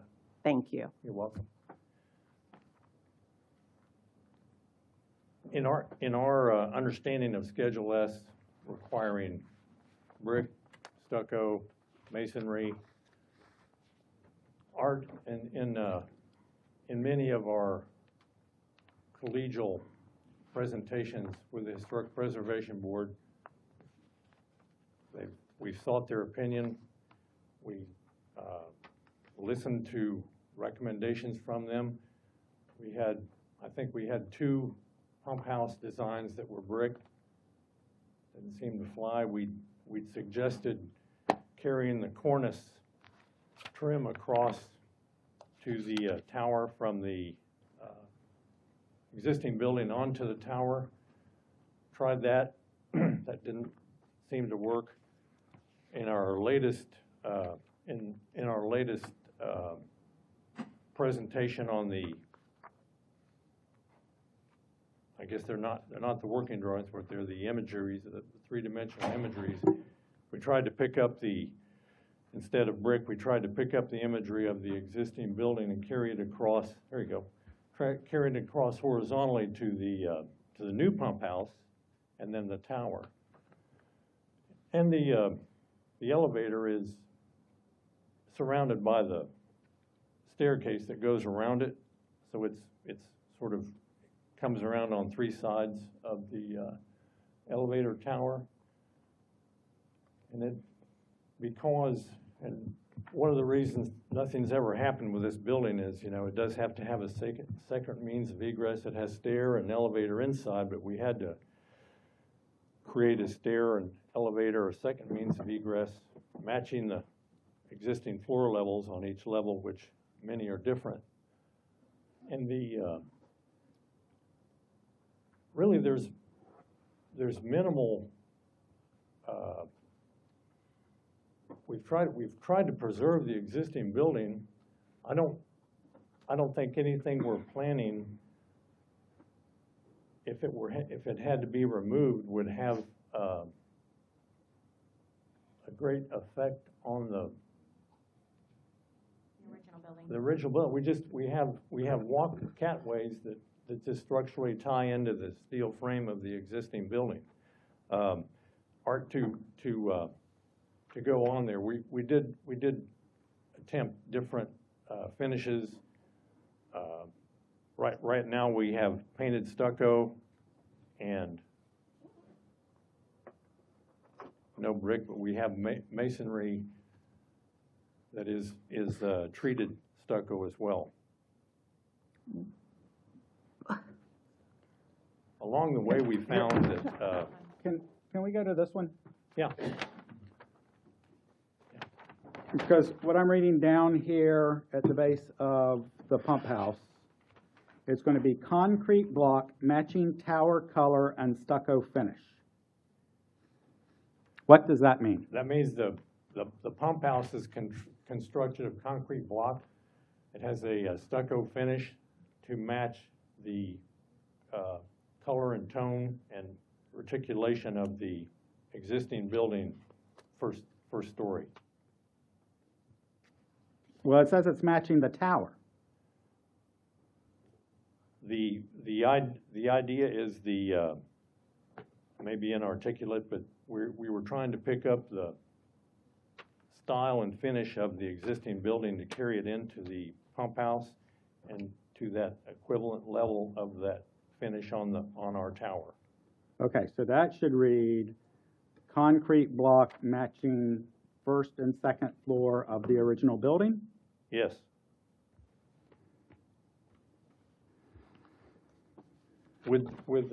See how it's difficult for us to decide what you're going to do when that's what it says? Agreed. So the block on the pump house and the first two floors of the tower matches the existing block of the original building. In spirit, it's. Is it in spirit? It's going to. Don't we mean it's going to? The intent is to match it. The materials really can't be completely matched, but the finishes can be, as well as the expressed dimensionality of the pilasters, trying to match the existing building or reflect them in detail. The idea is that we'll mirror what is already there for the first two floors, so it's a contiguous line across. Correct. Is that your, ma'am, is that your interpretation? Well, that's what the picture looks like, yes. I mean, that's what's depicted in the picture.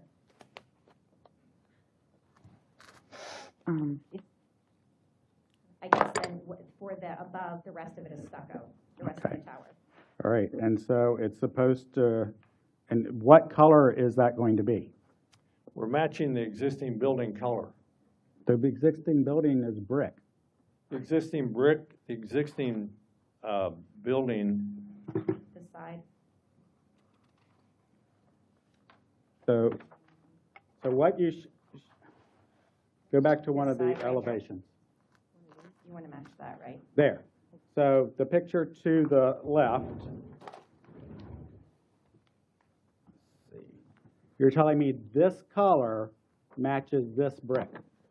That color matches could you see the red dot? If you go around the corner of the brick over to the existing building, right there, that's painted stucco. Right here, right? Yes. That's the south elevation of the existing building. That's in the package. There's a picture of it, this side. Okay, so I know that it's important for us to like go over all of the details, but like literally what we were presented, it clearly says when we're talking about the pump house and the tower, and not to go into all of the stuff, but it says that the tower has no openings, textural changes, ornamentation, the south wall has no pedestrian level treatment. It's mostly a blank wall except for large openings with no trim depicted in the plans. The review was impeded by missing elevations, incorrectly labeled, and renderings, drawings was inconsistent with scale. We clearly see that right here. I don't even think that we need to go back because the evidence is here from what the staff presented to us. We're just gonna go back and forth all night. It clearly shows exactly what staff presented to us with what the proposed west side elevation that we're seeing through here. I'm not saying that it's pointless, Mayor, but we're going back and forth with them. We can clearly see that what staff has presented to us is exactly correct, and we should just uphold the denial. It just makes no sense to be going back and forth through all of that when it clearly shows it. Because we wanted to move this forward, and these are the questions that were not answered in their packet that we either need to get them to explain to us in person, or we need to get them to write them on the papers that they submit. But it's incomplete. So what are we doing? Well, I'm going to go through every single piece of it. Okay. And find out exactly what the plan is, so we can see if it meets. Or they can, now that they understand how they have to explain things, they could go back and put it on their plans what they're actually going to do. But staff has already said that, and Schedule S has already said that, clearly, of what needs to be done. To which And so we're now getting we're an answer, gonna they're just not gonna do it. I'm not sure it is clear because in the denial, the denial is not clear in the last set of comments that they addressed. All the comments were addressed. So I think that's the issue, like how much more, the comments were addressed before the hearing. And staff at the hearing did recommend approval. So I do think that, I mean, maybe it's wonderful that you want to do it here, Mayor, that's very great. But there needs to be one more where it is exactly listed. I haven't seen anywhere where it's, I mean, today we've had a presentation, but even that isn't to the level of detail of what we're being asked. So we just need a list to go by that will be the list that we all agree to. And then if they can't provide it, that's another story. But I've sat in meetings where they provided lists and basically handheld at this point to get it complete. I don't know what else we need to do. So I can't speak to that. Okay, so can I say something, Mayor? Sir, you have not been sworn in. I watched you when you were asked to be sworn in. I don't know why you chose not to. You may want to be sworn in now, but.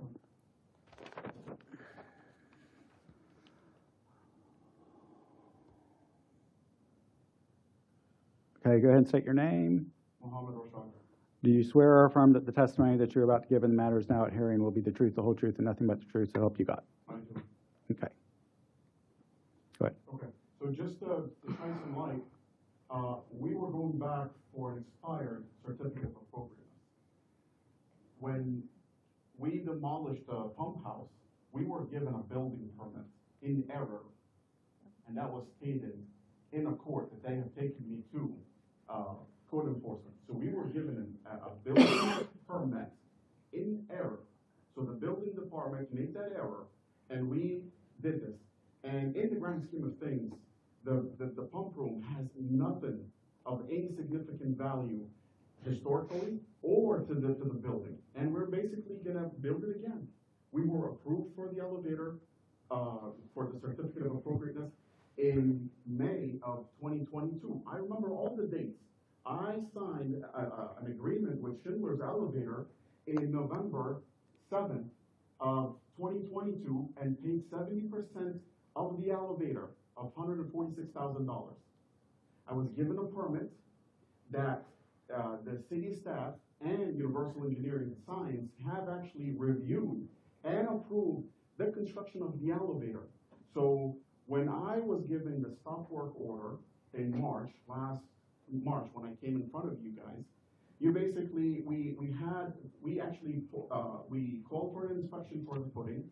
We dug the 10-foot deep hole, and 3 foot was for the foundation, and 2 feet for the gravel, and 5 feet for the pit.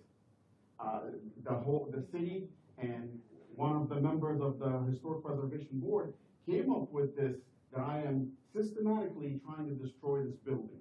I have spent $4 million on the interior already, and we're trying to move forward. They told me this is a rubber stamp. Wait, who told you what was a rubber stamp?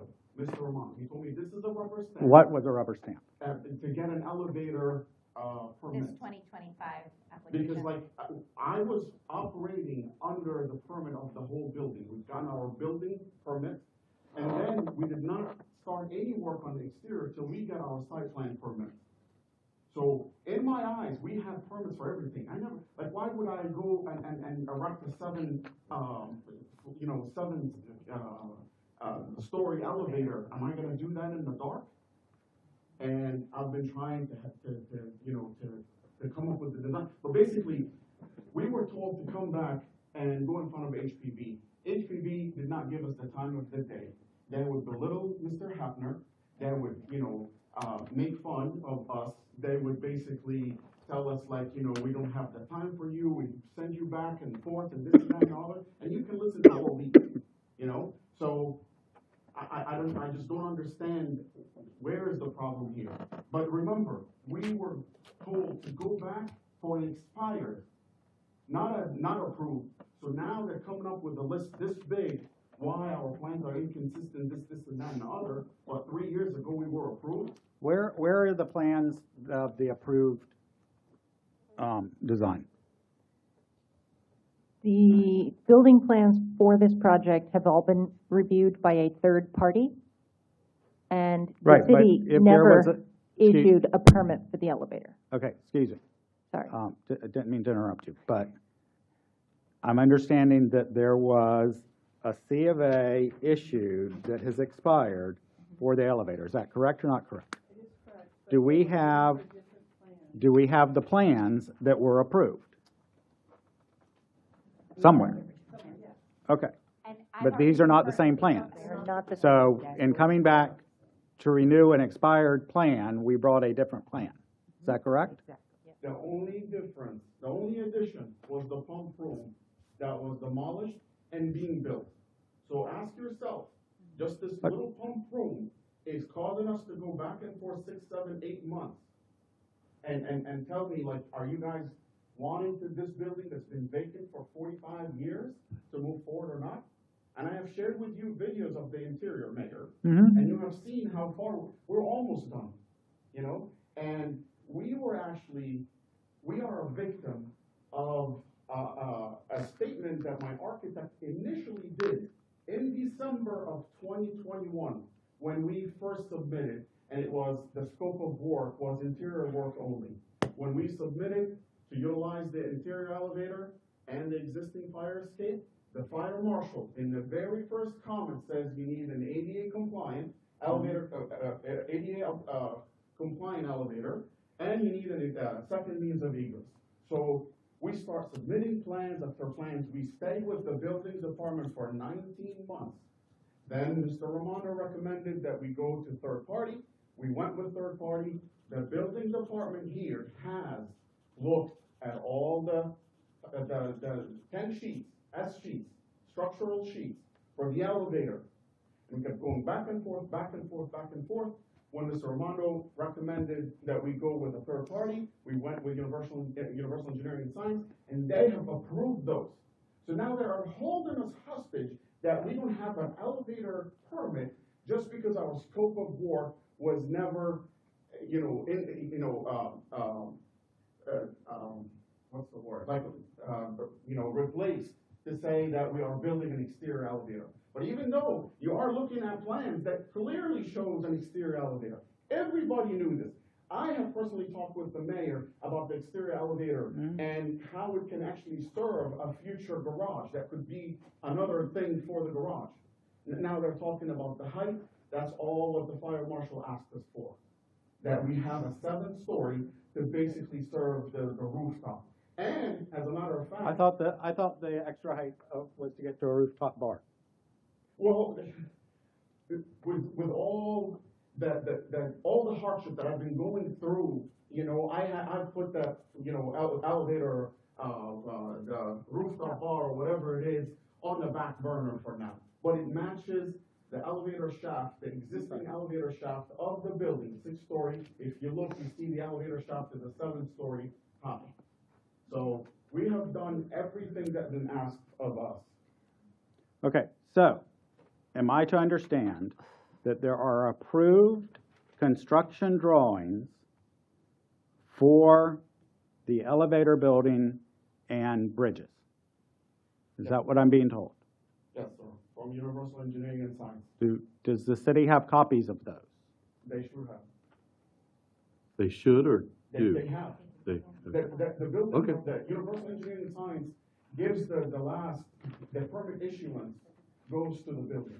So the building official issues the permit. Okay, so one of the concerns that I think HPV had was when you look at the schematics and you look at the plans, it's hard to tell how the elevator levels line up with the building. But you're telling me you have approved plans, so obviously that question is taken care of because you have a construction document showing at exactly what height these things have to come across to hit the floor. Yes, ma'am. So what we're really down to is what HPB is always concerned about, and everything I've ever seen with HPB, they want to know things like colors, finishes, materials, exterior design, right? And so is that really what we're down to? If they have approved construction drawings, they just have to wrap this with something that meets HPB approval? Well, our understanding is that the drawings didn't meet fire code in certain ways. The railings that they had across the catwalks had to be changed out, and now they're solid railings, and they don't match what the permits that they got approved, or the plans, not the permits, but the plans that they got approved from Universal are not in compliance with fire code, is what we've been advised. Okay, so I'm confused. So what you're seeing here is solid catwalks. What the Yes. approved plans are not. The Universal approved plans are different. That is something that basically, you know, the order of things is that you apply, you go to HPB, you go to the building department, you get your permit, you work. That's exactly what I did. Now I'm one full circle back again. So for the fire marshal to miss something on the plans, now that they said like, okay, we want the catwalks, you know, the height to be a little higher, so nobody jumps from either one of those. This is very simple review by Universal Engineering and Science that should not be holding us hostage here. And what really gets me is, why did city staff recommend approval in the last August meeting? And today, in front of the commissioners, you guys are, you know, suggesting denial and to uphold. Why did you change your staff? How do we even approve something if it's missing elevations and is? It's not missing elevations. We've shared the elevations with everybody. I've texted them to you, to the mayor, to Mr. Ramondo, to everybody. You know, I'm here to try and finish this project. And this has been my biggest hurdle. I remember I've seen you guys a couple of days ago, you know, ribbon cutting ceremony about a building that's was built in 1977, and when you open it up, you have to change things in here and there. I'm dealing with something that's like 10 times the size of what the city has done, and 100-year-old. I need to confirm. All I'm trying I'm to sorry. get is just a permit and a go-ahead to work. Question, too. We'll get a chance. All right. Commissioner, you go, please. No, go ahead. I just want to confirm from staff, do you have approved plans, and do these plans show elevations? The building permit plans do not correspond with the later plans, with the adjustments to the catwalks to the fire code. And the finishes are different. It's a different, slightly different plan. We multiple times requested, since you have CD, just go ahead and submit your construction documents as part of your certificate of appropriateness application so that we have a better view of this and have confidence that the elevations are correct, but that they weren't submitted. Did you recommend approval at the HPV? I did. I was hoping to move it forward. I thought we would have conditions that would be described as glass elevation, because we expect to see, it's common for us to have some details for staff to review, and then it wasn't adequate to but otherwise. I think, I'm not sure. Okay, so They didn't accept them in the last meeting. They didn't accept the drawings. if they have drawings,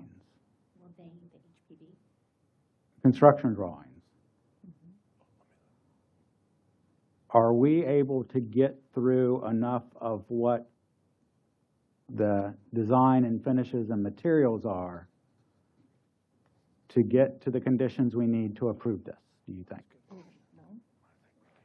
It's hard to say, because a verbal approval as opposed to actually see something rendered, that's really where we have struggled. For instance, we talked tonight about treated stucco. I don't really know what that means. Is it the replicating this limestone? How is that replicated? Is it a scored stucco? Does it have relief? What are the details for the windows? If we could just have some sketches showing these details, I think that we could have completed, you know, with that information before we wanted to approve this. They just don't have the confidence for such a significant new construction and to not be sure what they're approving. There's too many missing details.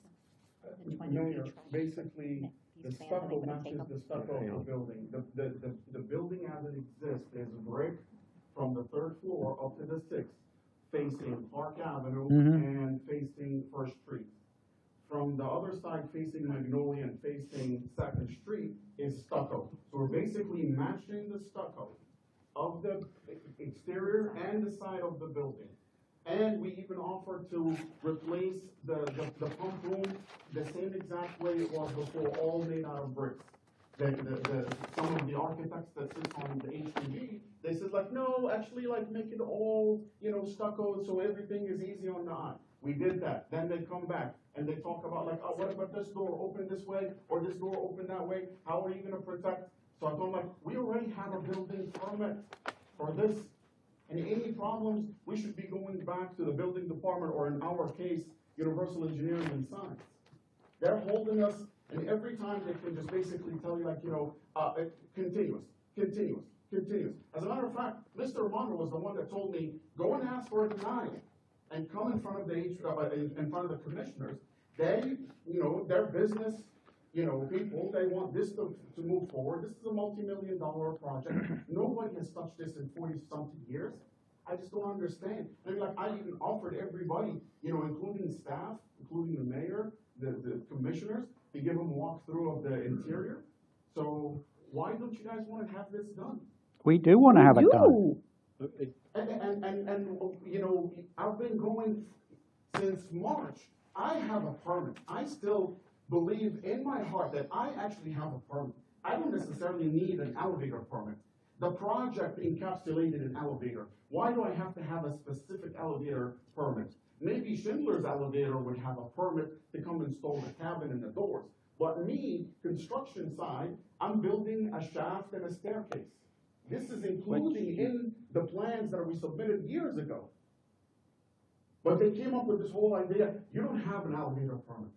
What, like we submitted plans for it. There's 10 sheets. Well, submitting plans and getting a permit are two different things. We submitted plans for the whole building of the whole project. I thought you started with just interior. Well, that's December of 21. And as soon as the fire marshal said we needed an exterior elevator and an exterior staircase, we submitted the plans to show that exterior elevator. And in May of 2022, we got the certificate of appropriateness.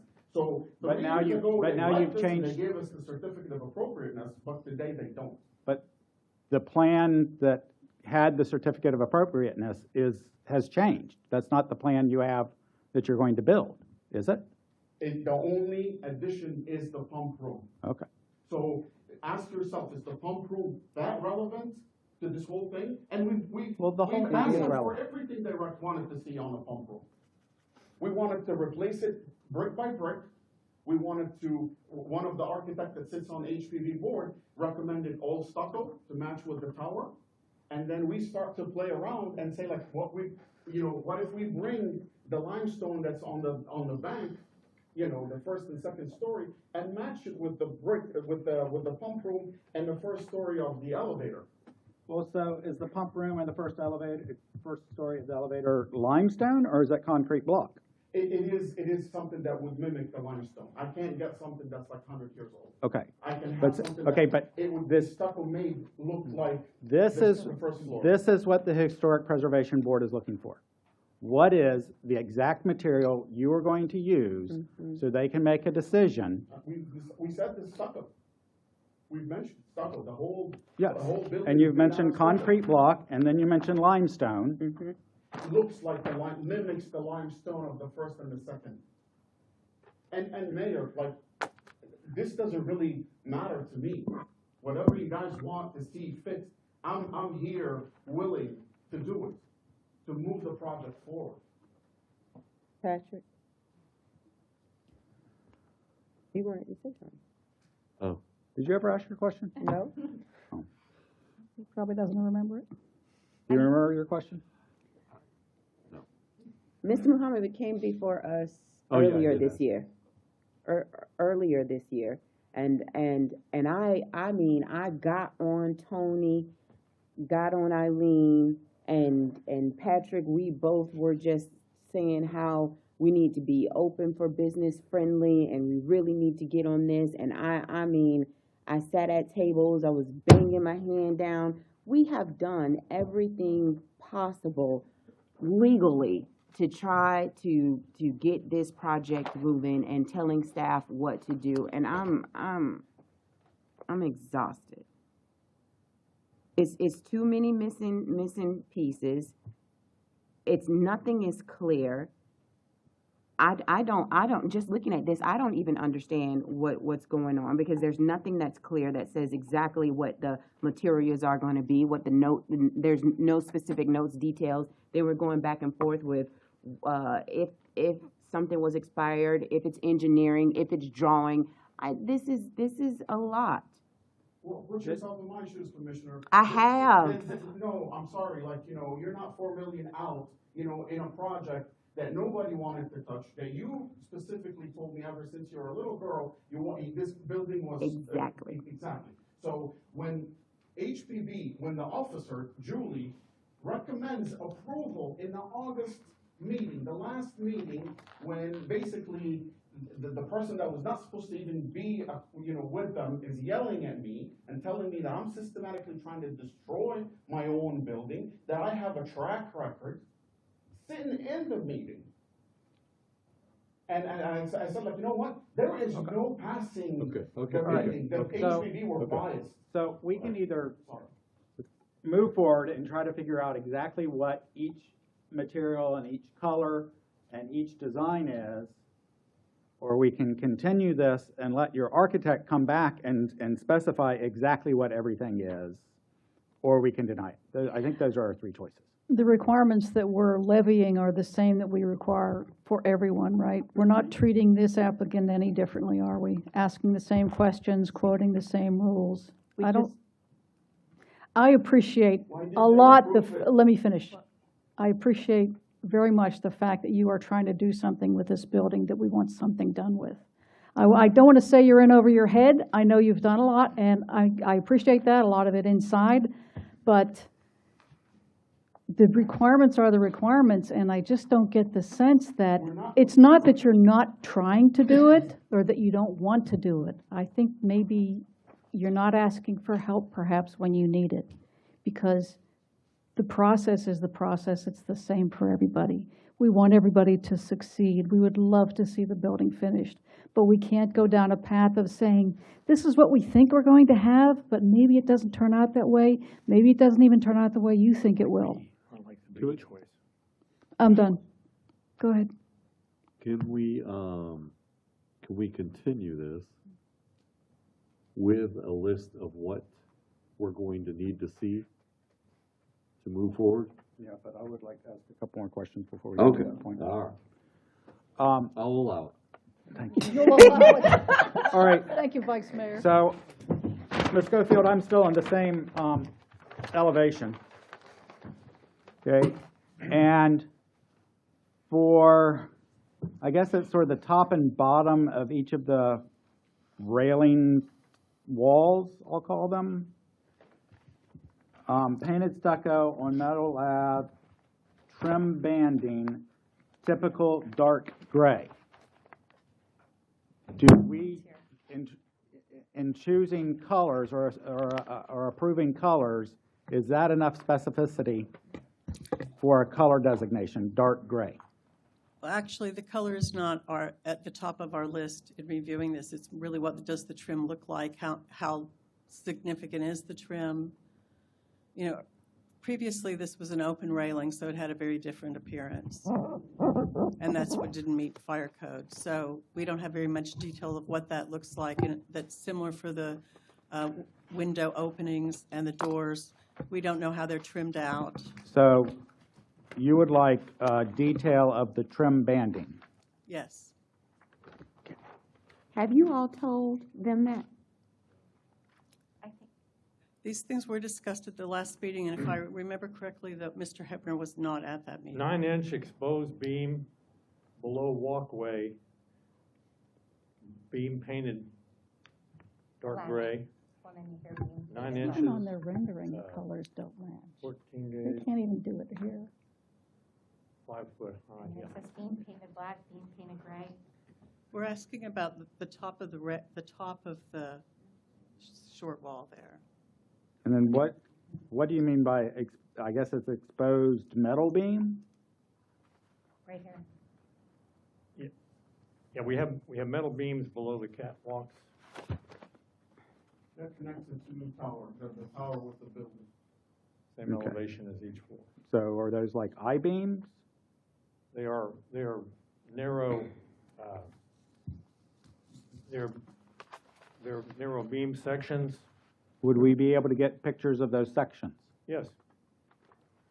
Before y'all submitted this to us, were they informed of what they needed to present to you all for approval?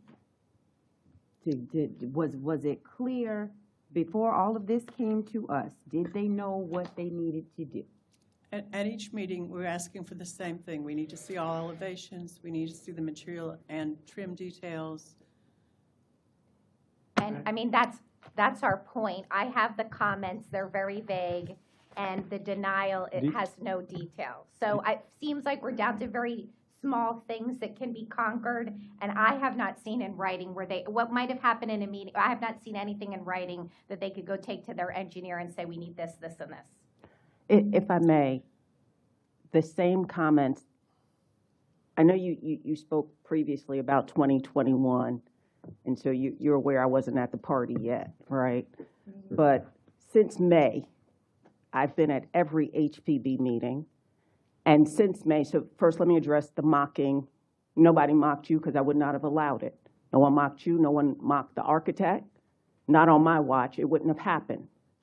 But I can tell you, at every single meeting, the same comments as to the incompleteness of the plans were addressed. And there are recordings of those meetings, and they are incorporated into the DO. And so to say that you were not aware of them would be surprising. No, let me finish.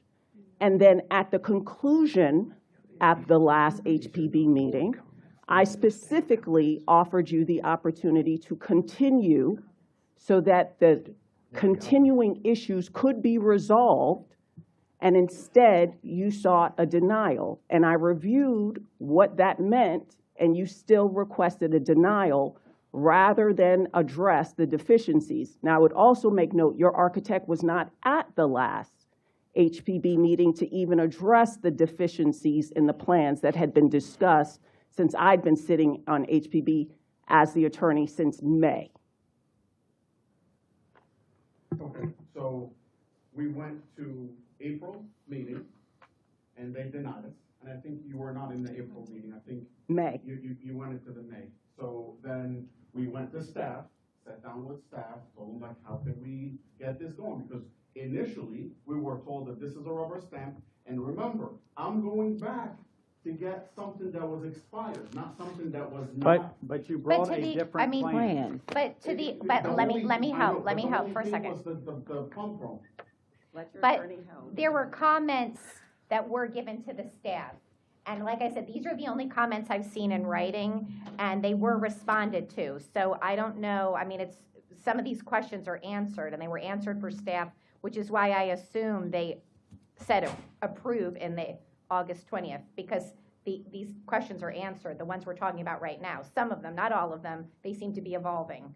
No, they're not evolving. They're the same issues. But what I would, as Mayor has said, because at the end of the day, our goal is to get to the location, right? And so would you be agreeable to, and Mayor, I think this is your recommendation, to continue so that the deficiencies with regard to the plan. That was his idea. Oh, I said I'm it was sorry, one of my our options. apologies. Give the vice mayor credit here. Vice Mayor, so that the deficiencies can be resolved once and for all, and then and working with staff, and then bringing that before the dais to resolve. Yeah, as long as we're basically gonna we're gonna stay this denial, and we say we're just gonna continue it so that we still can have our remedy in court if we need to. I think that's appropriate. I'm a litigator. If you choose to go to court, that's fine. No. I'm We're just. gonna stay the denial so that we don't, our time, basically put a pin in our time. Oh, yeah, that's fine. Yeah, that's all. Right. So my point is all the deficiencies, the stucco, the matching what? Matching when? the height, all of that be addressed with staff by the time you come back before the city commission? And do you believe you need an extension to the December meeting or to the January meeting? I would personally recommend January. No. Okay. I want to come back in 2 weeks. It'll be 4 weeks. It's 4 weeks. We only have Because one. of We don't have two Thanksgiving. meetings this month. Staff, do So you that's have still a time month. for that? Because we'll need them to have time for us too. Let's do January. Please.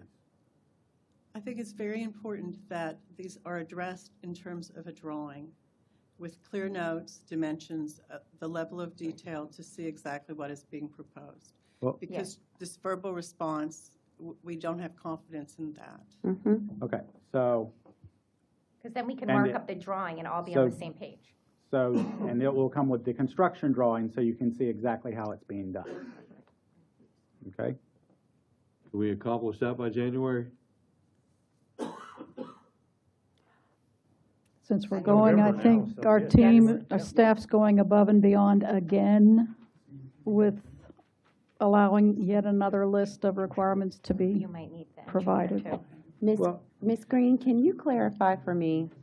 Now, you were saying that staff presented the applicant with all of the information and he chose the denial, or the applicant chose the denial? Yes, Yes. yeah, he requested it on. Okay, so, So at the conclusion, mhm. once again, once the plans were presented to the board, the board, almost as a consensus, expressed concerns with regard to deficiencies, elevations, what are materials, et cetera. I recommended or someone recommended a continuance to resolve the deficiencies. The owner was clear that he wanted a denial. I then specifically spoke to the owner and said, if you do the continuance, you have an opportunity to work with staff and have the deficiencies resolved at the next HPB meeting, and he was adamant that he wanted a denial. So that's what my question is now then, is if he was given all of the information then and wanted the denial, why would we then now say, let's give you a continuance? When they, go ahead. He has said under oath that it was recommended to him to ask for denial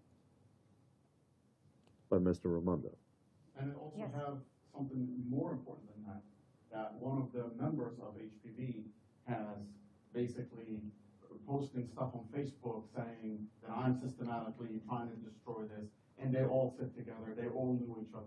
You can see it. You can see it when you go there and stand in front of them. I want to stand in front of you guys, because you guys think business. You guys want this to be done. You know, for the other people, they just, if somebody just doesn't like me, they say like, you know what? Okay. They want it done too. Okay. Okay, but you've got a sense of every material, every color, details of everything. How is concrete block going to match limestone? How are you going to do that? Okay, what do the People often bring samples. cornices look like? What is, like up here, new cornice style, black metal roof canopy painted stucco typical? I don't know what that means. So we need detail of what exactly is that cornice going to look like. And knowing that renderings are not the same as plans. So providing photos of what you anticipate it might look like are not the same thing as the plans that HPB has been asking for. What are we saying different than staff and HPB has said? Because I don't want people to keep coming to the commission thinking that they can override our other boards. What are our boards there for if you can just come to the city commission and then we just say, okay, what are we saying different tonight that staff and the commission, and the HPB commission is saying different? Because it sounds like they're saying everything that we said, and he chose to go to the denial, and then for us to look at him differently. We don't care what anybody said on social media. Schedule S is Schedule S. The rules are the rules, period, point blank. My judgment does not go by what your past, whatever happened, or who may have said what. It goes by what you provided to staff and what's supposed to be approved. Now, my question is, again, what are we saying different tonight that our board didn't or did say? staff recommended approval at that meeting with all of this missing stuff. Expecting conditions to cover all of it. The same thing we're trying to accomplish. So I don't know that we've told them really anything different. Maybe they understand it differently. All three of them are hearing the same thing at the same time. You know, we're trying to be open for business and get this thing moved. I mean, at the end of the day, what we're going to appeal is their order, and all it says is it's not consistent with the City of Sanford's comprehensive plan. It doesn't go into any of the stuff that we've talked about here, and they do need to be placed on proper notice. We don't have anything in writing. Stuff that happened in meetings isn't in writing. And it's hard to say it's not in compliance with the comprehensive plan when it got permitted back in 2020 with a full set of plans, and that use is being used. And he's already done almost all the work on the inside. I think there's a risk here that, I mean, whatever happened, I wasn't there either, but this doesn't comply with what we're talking about here today. Why This do does we have not comply. boards? Why do we literally have boards if you're just gonna come to us and then we just override? Because usually it works, and this project has not worked going through this plan. But we literally went through this earlier. I'm fighting an uphill battle. I want the project done, and I want there to be some teeth in the matter so we can get some stuff done and not just keep coming to the commission meeting and then we just keep going back and then just blaming staff and then blaming the city and all of this. All of us want this project to be done. But I'm still confused. You have not made one single motion tonight. Do you want to make a motion? I sure do. Are we able? Well, wait a minute. Okay, then. So this is a public hearing. Is there anyone else in the audience who wishes to speak to this? Okay. Do y'all have anything else before I close the public hearing? Can I ask the applicant a question? What? Can I ask the applicant a question? Yes. Can you provide me the building number that gave you a permit for the elevator? The building permit number. I want a building permit number that says the elevator was issued. Now or later? At some point, so we can, the mayor is asking whether or not we have these plans and what they are and how they're different. Okay. So if the set of plans has 10 sheets, you know, addressing the elevator, the construction of the elevator, the foundation of the elevator, all that, where is it, does it say that I have to have a separate elevator permit in a building, you know, that actually needs an elevator to function? But you're asking for the permit number for the 10 sheets, basically. I would like to know what permit you're referring to that says he was given a permit to build an elevator shaft, a building. I was given a building permit for the entire project. Everything we know, you've been given a building permit for interior renovation only. Doesn't matter what plans were in the sets, the permit was issued for interior renovation only. When you guys approved the SVP and you saw the elevator on the site plan and you guys approved it, right? Yes. And basically the building, Universal Engineering and Science has given me an affidavit of review and approval of the elevator plans that actually was in the same package. You have plumbing, electrical, mechanical, you know, everything, you know, and it includes the elevator in it. But no permit was issued to construct the elevator. A permit was issued for interior renovation only. And that's what the permit says. And you've been permitted to proceed with all interior renovation that you have. There is no permit that has been issued to construct a new building on site. The site plan identifies the location, and no structural permit has been issued by the city to allow you to construct a tower that has an elevator and stairway in it. And that's a severe safety issue if you construct a tower with stairs and an elevator 6 stories high, 7 stories high, without a permit. But no one has done that. Right, but he proceeded with digging the trench to begin the permit. Okay, All right. let's move on. Yeah, I just Okay, want a permit number. if you have permits, I heard you say you believed in your heart you had them. If you could provide copies of the permits you have to our staff, because they do not have these copies of permits. And with the with the additional information for the C of A. Actually, the actual construction documents for the building will be very helpful, along with details of colors, materials, trim, okay? All the things that HPV always ask of people, Has already asked. okay?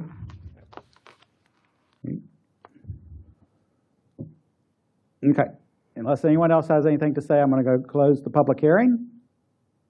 Okay, and we'll bring it to the commission for a motion. I move to uphold the Historic Preservation Board's denial for a certificate of appropriateness for 101 East First Street based on incomplete plans, design incompatibility, and failure to meet preservation standards and the city's comprehensive plan.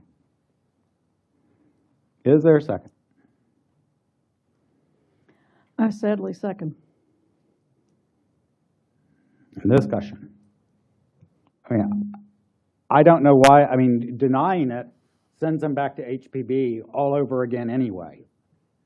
So. Well, they could do a complete set of plans and be approved. Right.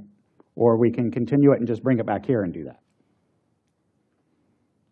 So. My point is standing behind our Historic Preservation Board. Also, we've been here before, and I've sat in meeting after meeting, and I've gotten on staff. I've been very critical, and at some point, I just cannot keep doing that. I've tried to hold hands. I've tried to ask questions. I've tried to see, you know, what could we do better? How could we hold hand? Where's the red tape? I have done everything possible that I could do as a District 1 commissioner legally to try to help move this project along. So now I cannot sit here and just say, okay, well, we're just going to continue it. At some point, I've got to say, okay, well, we've done everything that we could do. And we're listening I ain't going to keep reiterating all of that. I put up my motion out there. And I was hoping we would hear something different that would give me confidence that we wouldn't continue to, one step at a time, have to keep fighting these battles. Okay. Any further discussion? All in favor? Aye. All opposed? Aye. Commissioner Thomas, I didn't hear you. I said aye, second to the second. So it fails 2-2? So that fails, so we need another motion. That's true. We don't have Commissioner Wiggins. So, Commissioner Austin, do you want to make a motion or you want me to pass the gavel? Move to continue to January, what is the date of that meeting? The 3rd? 12 or 26? Huh? 12 or 12, 26? okay. Move to continue to January 12th with the stipulation that we be provided with better detail of what has been asked for and is required to move this project along. Is there a second? Okay, then I will pass the gavel to the Vice Mayor, and I will second the motion.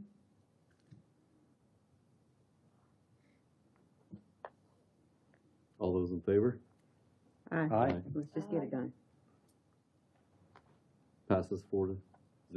Okay. Thank you. I will take the gavel back. All right, so we'll see you in January. Get your work cut out for you. Thank you. Thank you. All right, that brings us citizen participation. Anyone in the audience wish to speak to the commission on anything that's not on the agenda? Okay, then we will go to regular items.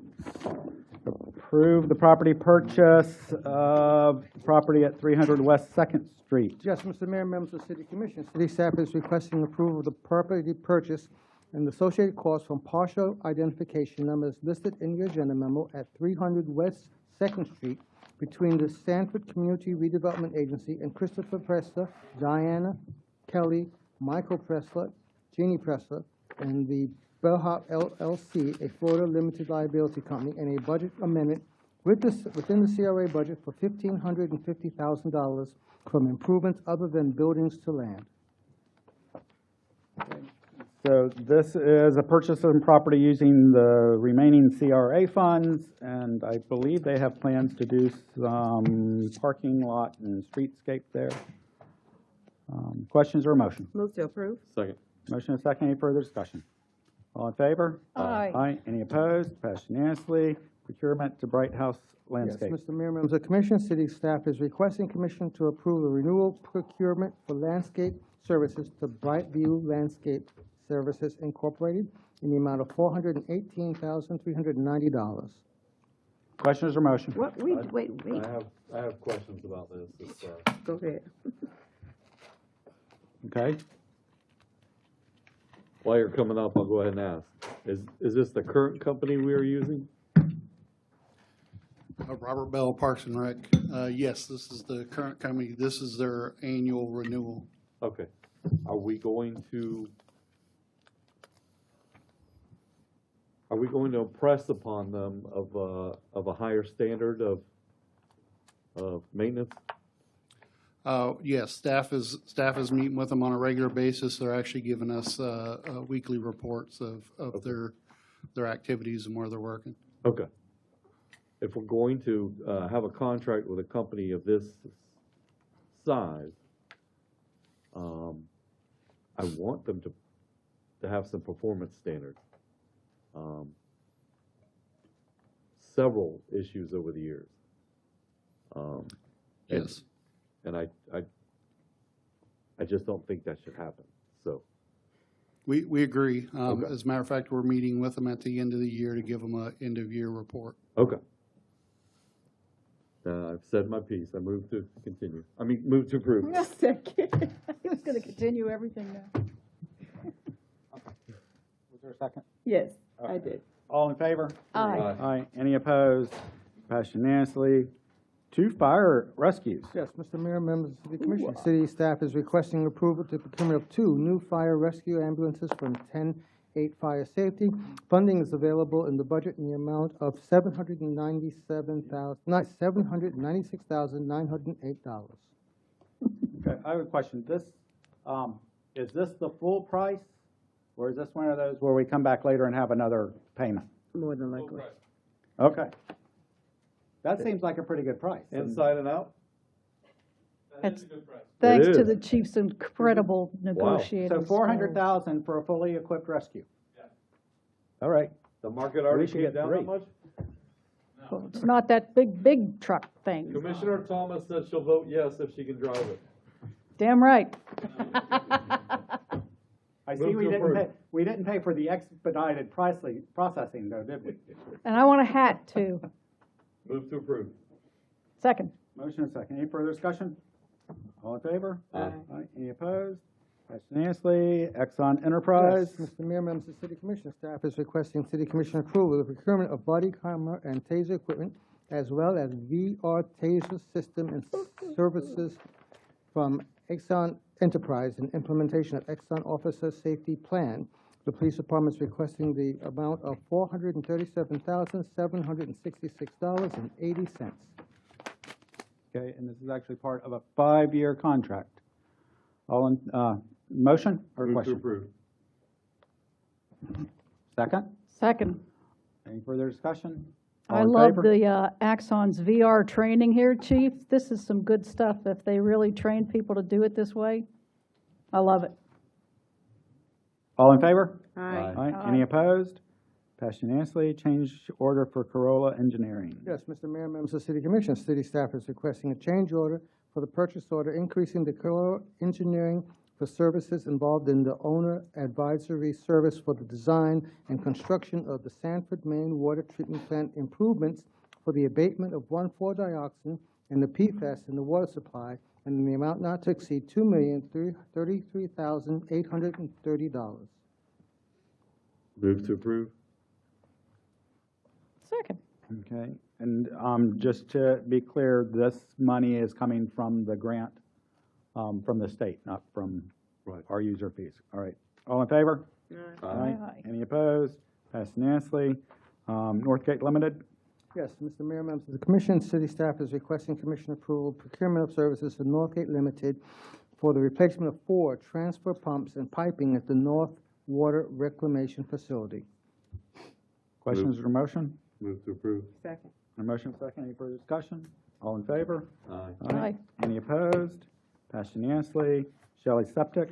Yes, this is a request from staff to the commission to approve procurement of Shelley's septic tank for disposal of biosolids to the estimated cost of $350,000. Funds are available in the utilities other construction services account. Move to approve. Second. Thank you, I was in the while yawn. Any further discussion? No. All in favor? Aye. Aye. Any opposed? Passed unanimously. The abandonment of the regular plan development. Yes. Mr. Mayor, members of the City Commission, staff, let me just skip to the part.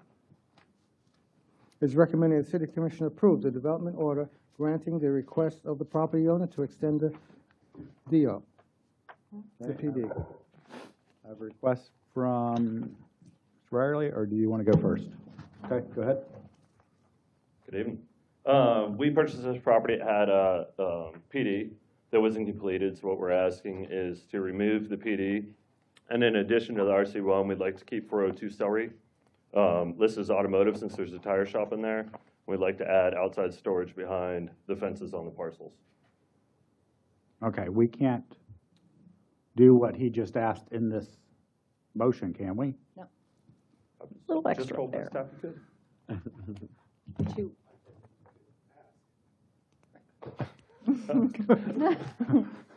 Okay, so let me see. He's Okay, trying to be fast so we here. want to. That's why I'm trying to keep this going.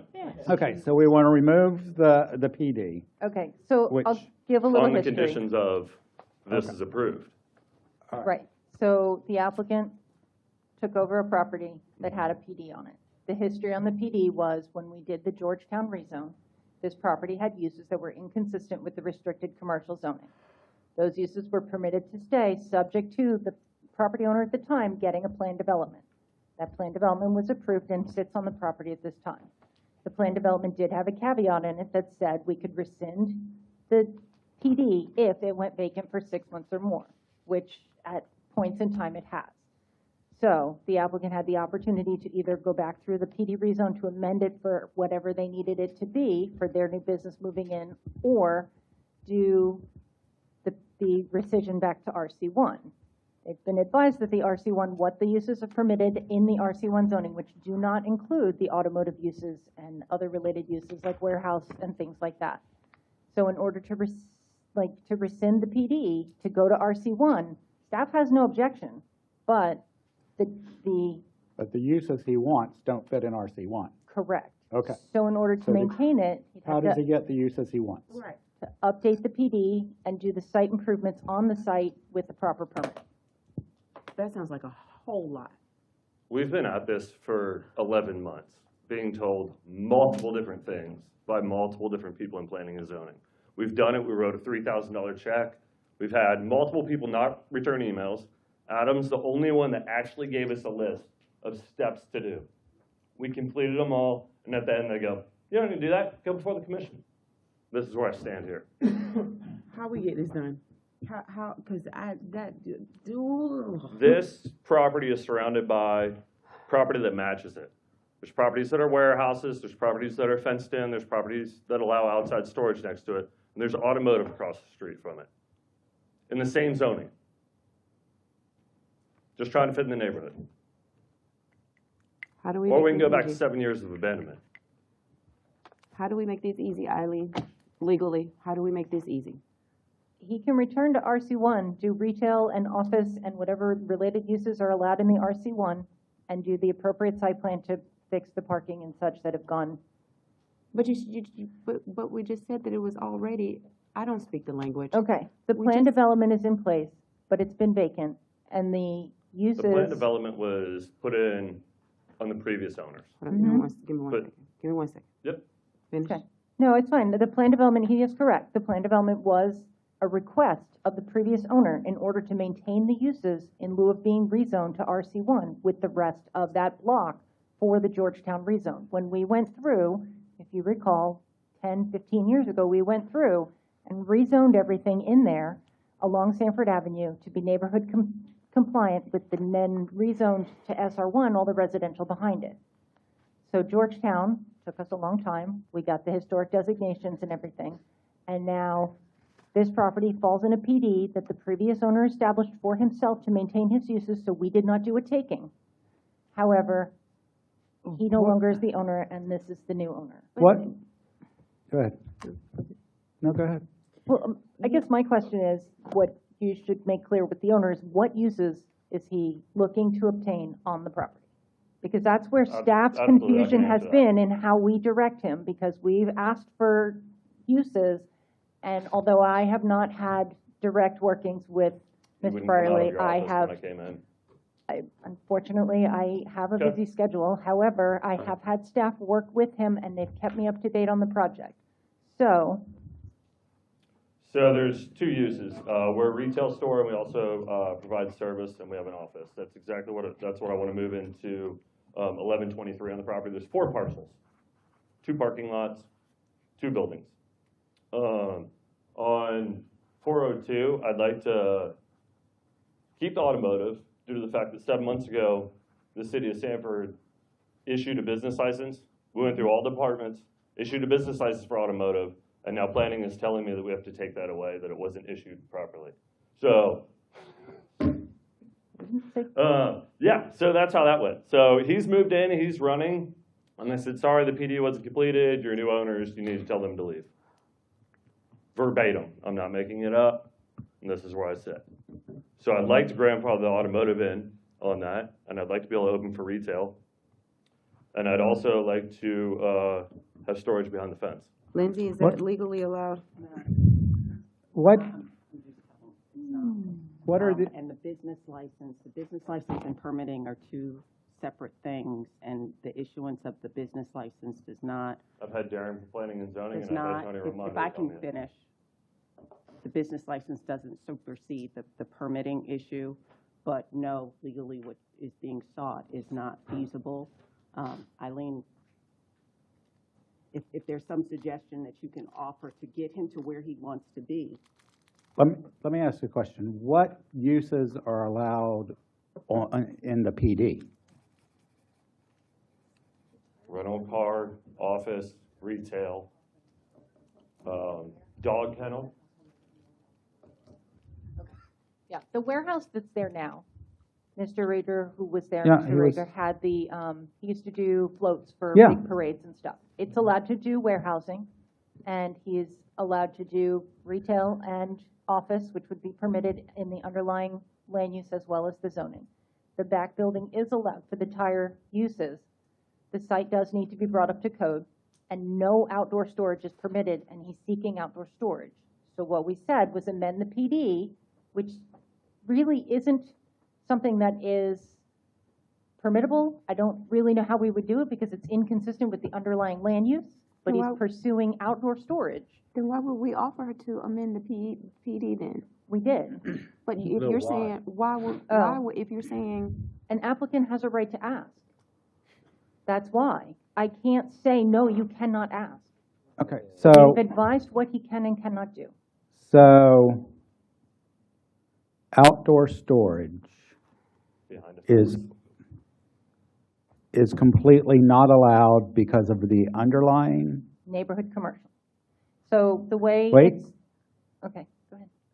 and there's no conditional use, no infill, no way, according to our code, to allow outdoor storage on that site. So that's where the PD question came in. So the underlying land use does not specifically say to the outdoor storage element. Adam, It can you does hold the say, photo up on there? it Got does say, But- okay, it does say that they have to be neighborhood compatible, neighborhood type uses, and then in the overlaying zonings that are permitted in neighborhood commercial do not allow any types of storage, indoor or outdoor. So those are what are considered neighborhood compliant uses per the zoning that's consistent with that land use. But since the land use doesn't specifically prohibit outdoor anything, because the land use doesn't define it like that. Those go to the land development regulations. He's doing a PD, it has a PD. We said amend the PD, and you can ask the commissions, we'll do an analysis, and it'll be determined whether or not you can add the outdoor storage. But if it was the previous owner, then he would have been allowed to do it. No, outdoor storage is not allowed right now on that site at all. Even if before it, okay. So we So advise. if he, One more photo. So the photo on the right, that's what's fenced in. That's what I'm asking to use as storage. I've been okay, told. and I'm trying to get you there. Okay. Okay? So, it sounds to me like a path forward is amend the PD, but that would require that this commission approves screened outdoor storage at Finds that outdoor site. storage to be consistent with the underlying land use after we do an analysis. And what would it take to request an amendment to the PD? He did request an amendment to the PD, did not turn in the appropriate master plans, and the application expired. Oh, sounding like earlier. How long ago did the application expire? September. Because in this, we were getting told different things. So- We were going back and forth. So is that within the time limit that we're allowed to reinstate an application? We don't really reinstate them. You have to ask for an extension before they expire. I can give an extension up to 6 months. On a PD, if it, within its original expiration, this commission can extend it, but the request I believe I has have to be that email asked from staff before. that said that I did not need to extend it. So in the meantime, the applicant has done improvements on the site without permits. Well, yeah, I was going to ask that. It looks like you've been doing work there. I put plants in, we removed a slab that building said that we didn't need to do. We have all the certificate of appropriateness, and we painted parking blocks. Okay. He removed concrete, right, as he noted, and added blocks, and none of this was done on a site plan. Which building told us that we did not have to do. A site plan? No, they said that we didn't need anything to remove the concrete or put the blocks down. You don't need a building permit, but planning has been telling you since the beginning you need a site development permit. Okay. I don't even understand it. And I'm not trying to get in between any of Yep, this. yep. Okay. I just heard that the commission can do something. Okay, we can override or whatever. Did I hear you say that? Lindsay, did I hear that? I don't know what I don't see. What authority? I don't see a viable option. And Eileen, if you think that there is a option, I don't see a legal viable option to allow for the outdoor storage. Is there something, Eileen, that in your department that would make it viable? If it is, then please set forth that for the mayor and the commissioners. The applicant applied for the PD rezone. The applicant has been refunded the fee for the PD rezone. No, I haven't. Well, we've submitted for the If I can, refund. excuse me, if you can allow staff to finish talking, and then likewise, I will not allow them to interrupt you. Okay. The applicant did apply for a PD rezone. Staff has proceeded with processing a refund for that rezone. So if the applicant would like to resubmit for a PD rezone and show where the outdoor storage would be and what the uses are in which buildings, we can amend the PD because there is one. Okay. Is there a way to show us what is around there? Not in these pictures. Because it's my recollection that there's other outdoor storage around it. I think it's a viable option. It's just a matter of getting there legally. Right. Staff cannot approve it. It's not something that staff can do at our level. We're the only parcel without outdoor storage currently. Okay, so staff can't do it at their level. What can we do at our level? He can apply for a PD amendment. And bring us a site plan that shows where everything's going to be. The master plan. And we can decide if that is an appropriate use at that site. Okay, we take so long. And to do expedite it. We turned that in. Wait, this is on the corner of Celery Celery and, and, oh my God, okay. This is another example of how we get in the way. This has been sitting here. That's where the tire shop used to be, on Earl's that corner, Tire and was then there. next I to. rented it to another tire shop. He went down, got his license. He's been there for 7 months. A month ago, I was told, he's gonna have to move out. He didn't go through all the process. He has to move. I go, but you issued the business license. And like, you gotta throw him out. No disrespect to staff at all, but I really wish we get out of our own way. You know, and sometimes it's not staff, sometimes it's people going and doing stuff before they have the approvals to do it. Yeah, but sometimes I'm not gonna argue with you. Sometimes it's not as easy as it should be.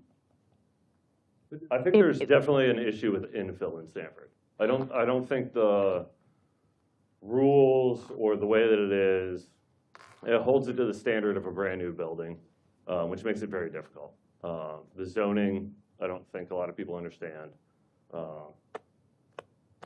And I think that's what's causing waves in a lot of these.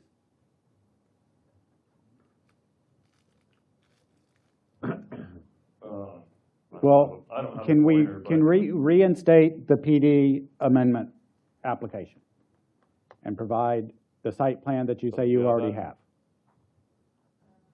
Well, reinstate the PD. They have to just reapply. We've refunded it, we've withdrawn it, we've No, already you have to given. reapply. Yeah, Right. just reapply, but reapply with all the appropriate information. That's where it failed before. Okay, so that's, with all due respect, that's not where it failed before.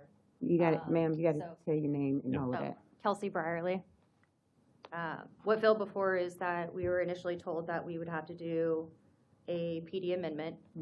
And then we were told by another staff member that no, we would have to do a complete new PD. And then we were told by another staff member that no, we didn't have to do a PD, we had to do a change of use. So this is where we are, and I mean, at that point, I'm gonna stop doing everything. So you saw in the pictures that we've done landscaping and we've painted per Julie's approval. We put a brand new roof on. Looks nice. What's that? It looks nice. Thank you. Now, with all of the confusion, we decided to clean up our property. We found heroin needles. We have found dirty diapers. We have found crack pipes. We have found broken glass, ammunition. So at that point, we're gonna clean up the best of our abilities before we can put our business in there. And all we wanna do is move our existing business 7 blocks. Well, and the work we did too, and I knew the line that I was playing was a very gray area. It was not needed for a permit. Depending on how many plants you put in is, do we need a site plan? So if Winn-Dixie goes out and puts in a new row of hedges, do they need to do an entire site plan? This is kind of what we argued back and forth on with staff. We did, and it was gray area, and I knew what I was walking on. But on the fact to deem this building basically unusable, because you can't do anything with it. I can open 2 things in there. I can do a smoke shop or a thrift store and not have to change anything. So it's, do we put a for rent sign up and see what comes? Or can we use the entire lot to the left? And if you go one more photo forward, one more. The photo on the right is outside of storage. The warehouse that's there has 2 bay doors that you drive out there. I've been told I can't park trucks there overnight, my work trucks, behind the fence because that's considered outside storage. Okay, so do you want the opportunity to be able to do what you're asking to do? Absolutely, but I want to be told correctly.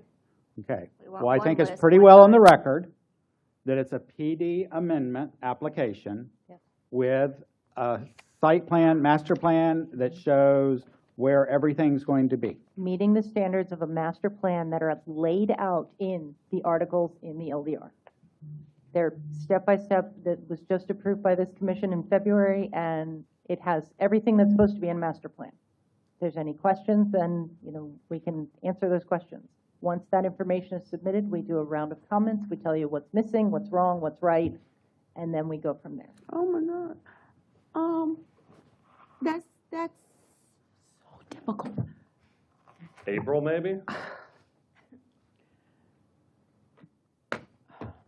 Maybe.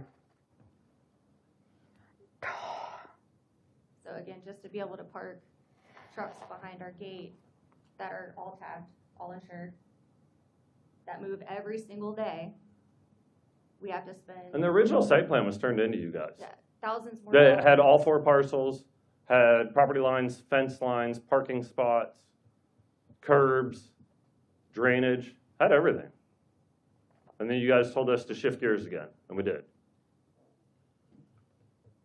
Well, like I said, I was not part of the initial discussions. I was kept apprised. I'm able to answer the questions. However, if there's discrepancy, okay, I didn't get to speak with you directly. Mhm. That being said, right now, we're telling you what needs to happen to move forward.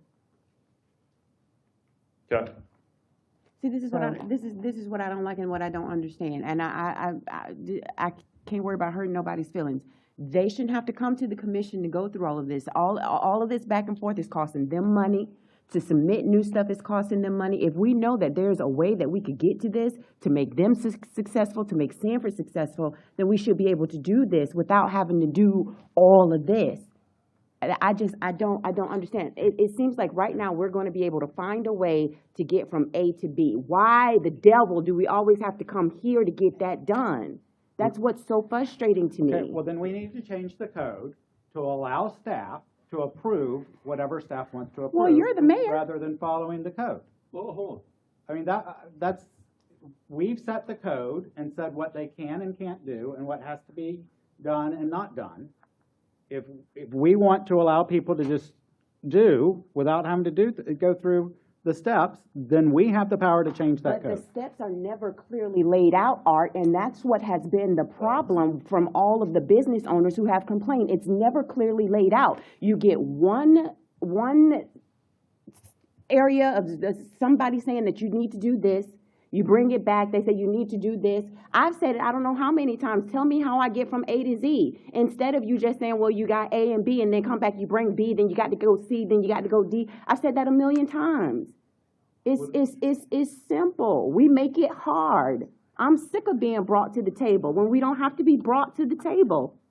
I'm not speaking a different language.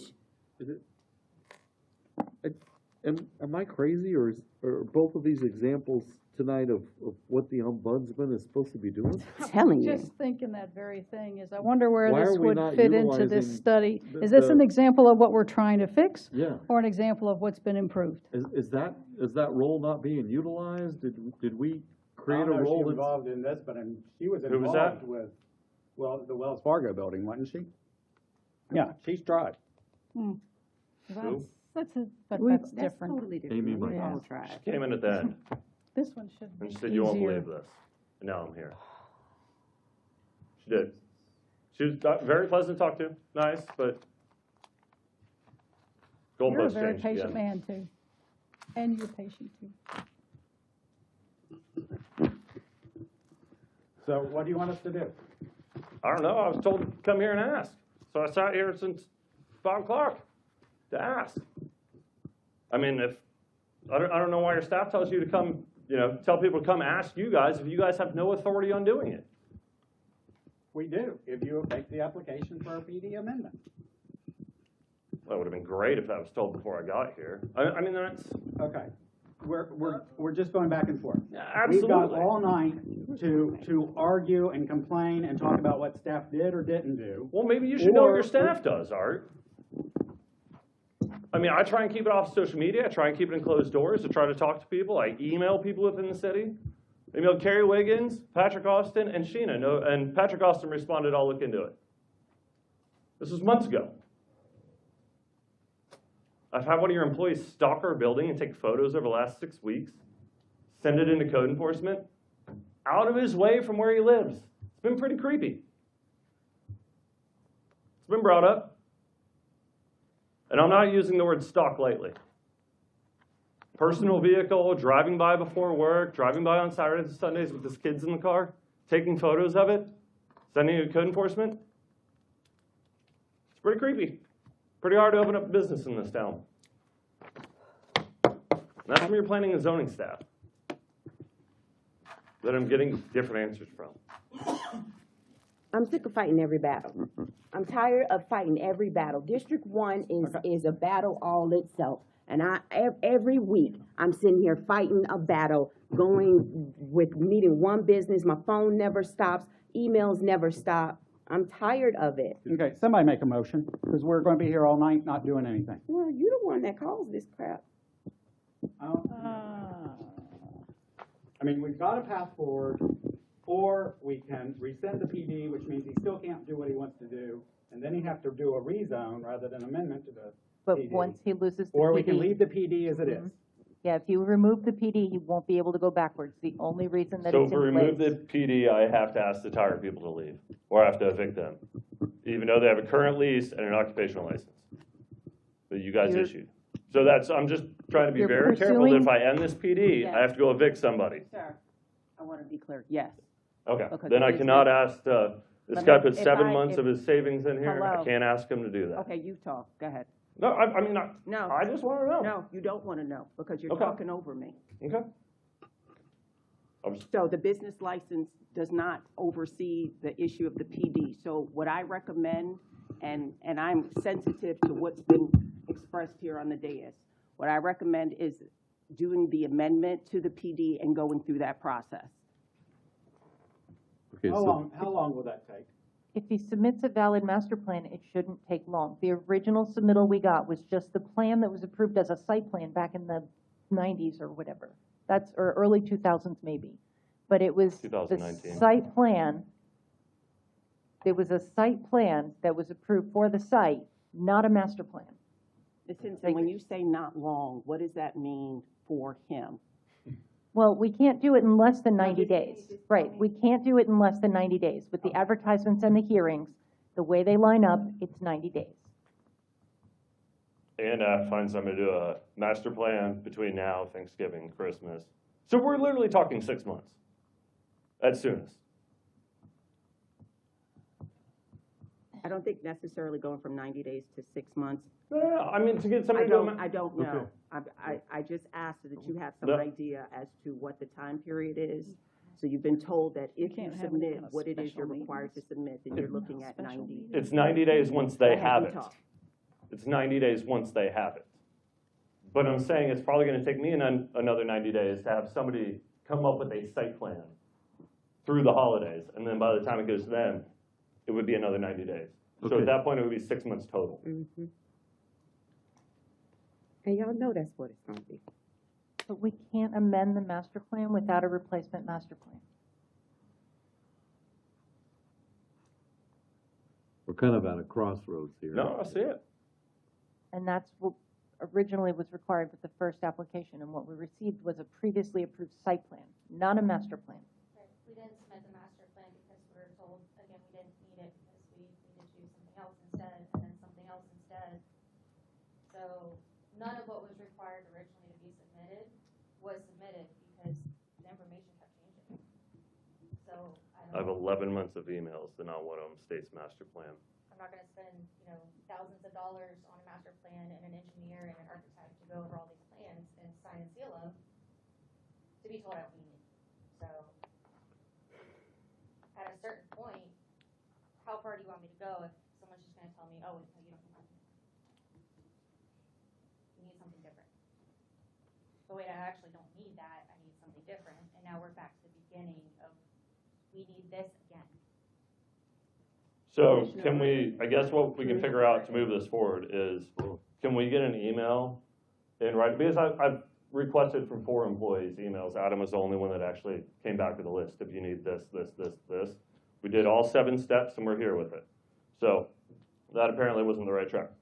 So can we get a list that everybody would agree on what we needed to complete to make this property usable for what we're looking at?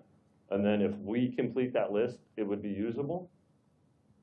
We can do that. Commissioner Britton, what I wanted to say is that I'm sensitive to the concerns that you and other members of the dais have expressed. With that said, we are still at the same place, and I don't want your time going back and forth. No, we're on with crossroads that. on it. And that's, Right. And so with that said, you have the information now of submitting the application. Once it is submitted, then planning will submit comments to you to further the process. So there is now no longer confusion. I don't know if there ever was. I don't know. I was not a part of that. But there definitely, as of today, there's no confusion as to what is the quickest way to get you to where you want to be. And I'm not saying that to assuage. Again, I wasn't part of those original conversations. But I'm telling you legally what's a viable option right now. So what motion needs to be made? There's no motion that needs to be made. Well, So, did they deny the request to rescind, deny the resolution, or just? I think it just gets tabled, or, yeah. You're not, I would not remove the PD. No. But the abandonment, we have to. Well, Mike, and I deny. understand the timing, I'm not looking for a timing, I'm not looking for the fastest way, this has already been 11 months, it's not going anywhere. What I am looking for is if we can get, this is where it comes in, if we can get a verified email of the list of this is what you need, and if we complete that, we're through it. No, what you're gonna have is you're gonna go through planning, and planning, please contact me and keep me in the loop as to this process. That's what's gonna happen. That's fine. Hold on. Can I speak? Mm-hmm. Mr. Bonaparte, are you available tomorrow? Ms. Henson, are you available tomorrow? On Veterans Day? Offices are closed tomorrow. Yeah, they're closed tomorrow. Good call. Next day, Wednesday. Are you available, one of you? I will be. Can we have a meeting, get the list made, you guys move forward with it? Unfortunately, what you gotta do now, okay? No, I'm okay with that. Okay. We got, if we're gonna do something with this property, with you as the owner, this is the path forward. Mm-hmm. Can we do that Wednesday? I support having a clearer path to planning where we have something that we can provide them in writing. Okay. Do we need to move it to the following week, which gives it, with Veterans Day, and then that gives them timing to? I was gonna say, I don't know when get you all want this. us to Yeah, make I'm not the trying to list. get them, you have 20 minutes to Because put this together because in you one write meeting. on the money, because you write on the money, and you should be, because that's exactly, they're not gonna be prepared. So if we So- roll it into the following week, I'm okay. We can do it. Yep. We'll do an email thread and get everybody on and do the date. I just need to know what steps it is because I'm. It's in the code, exactly what they It need, is right? step by step Okay. in the land development regulations Okay. code. That's So you just the need way to go we. through that with them, Okay. okay, and give them a copy of it. Remove And then, any doubt did you whatsoever. do a This is CAP what needs meeting to be with the done. original submittals? Yep. You did, okay. So we can, I mean, if And they've already anything done a that CAP comes meeting. from them from now on to 6 months or however long it takes, you guys are gonna be watching for it. And it's gonna be at the top of the list to do something with. They're quick to respond on it. I mean, it's not a time of responding. It's a time of being told we would work for 2 or 3 months on it, and at the beginning, we weren't the fastest on it. I'm not blaming them on that. We would work for 2 or 3 months, we'd submit everything, Kelsey would go get all the paperwork and get a survey and get this in, and then we go, oh, you don't need to do that if you're gonna do this, you need to do this. Okay, well, you're gonna have to write a check, wrote a check. Yep. Is there any motion that needs to be made to further this process along? I don't think so. Only if you need them to deny the action that was requested, which was the rescission. Right, we're not But we don't wanna rescinding do the that. PD. We don't wanna do So do you want to deny it or no action needed? No action. We're gonna table this tonight. Yeah. Okay? Cooler heads are gonna prevail, we're gonna get some information together. Mr. Bonaparte, I want you to follow up on this, please. And be Eileen, when prepared would you at be the ready meeting. to meet with them?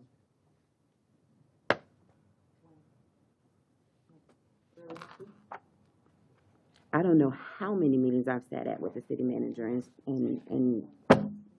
we haven't been prepared.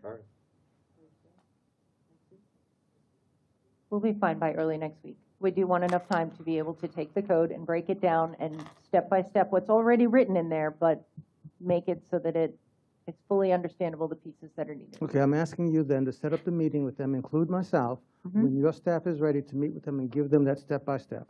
And does Ms. Green want to be in the meeting or no? If you Just feel because like you've noted I don't think that, she's, I don't think it's necessary, No, but it's, I you just need a had list of what to do expressed and we'll an get it done. interest. Let's, So, okay, all right. You've done your duty. So you will hear from Ms. costlier. Henson No. in terms of a date and time that we will be able to sit down with you and go through exactly what needs to be done. Okay, perfect. And I'll be All right. there. All right, thank you. Okay, thank you. You shouldn't have had to come to us for that. Resolution 3425. Yes, Mr. Mayor, members of the City Commission, this is a budget amendment, has been prepared, which will increase the expenditures in the general fund, public art fund, CRA fund, operating insurance fund, health fund, solid waste funds, salt water fund, water sewer capital fund, Mayfair fund, and you see the different funds listed there in the agenda report, and it is for the budget amendment for $580,448. Questions or motion? Move to approve. Second. Motion and second. Any further discussion?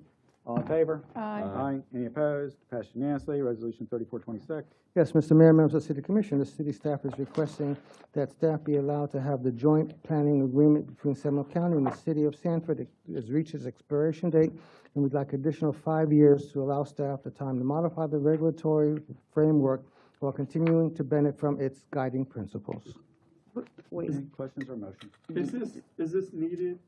Yes. And I'm keeping it simple, but what does this get us?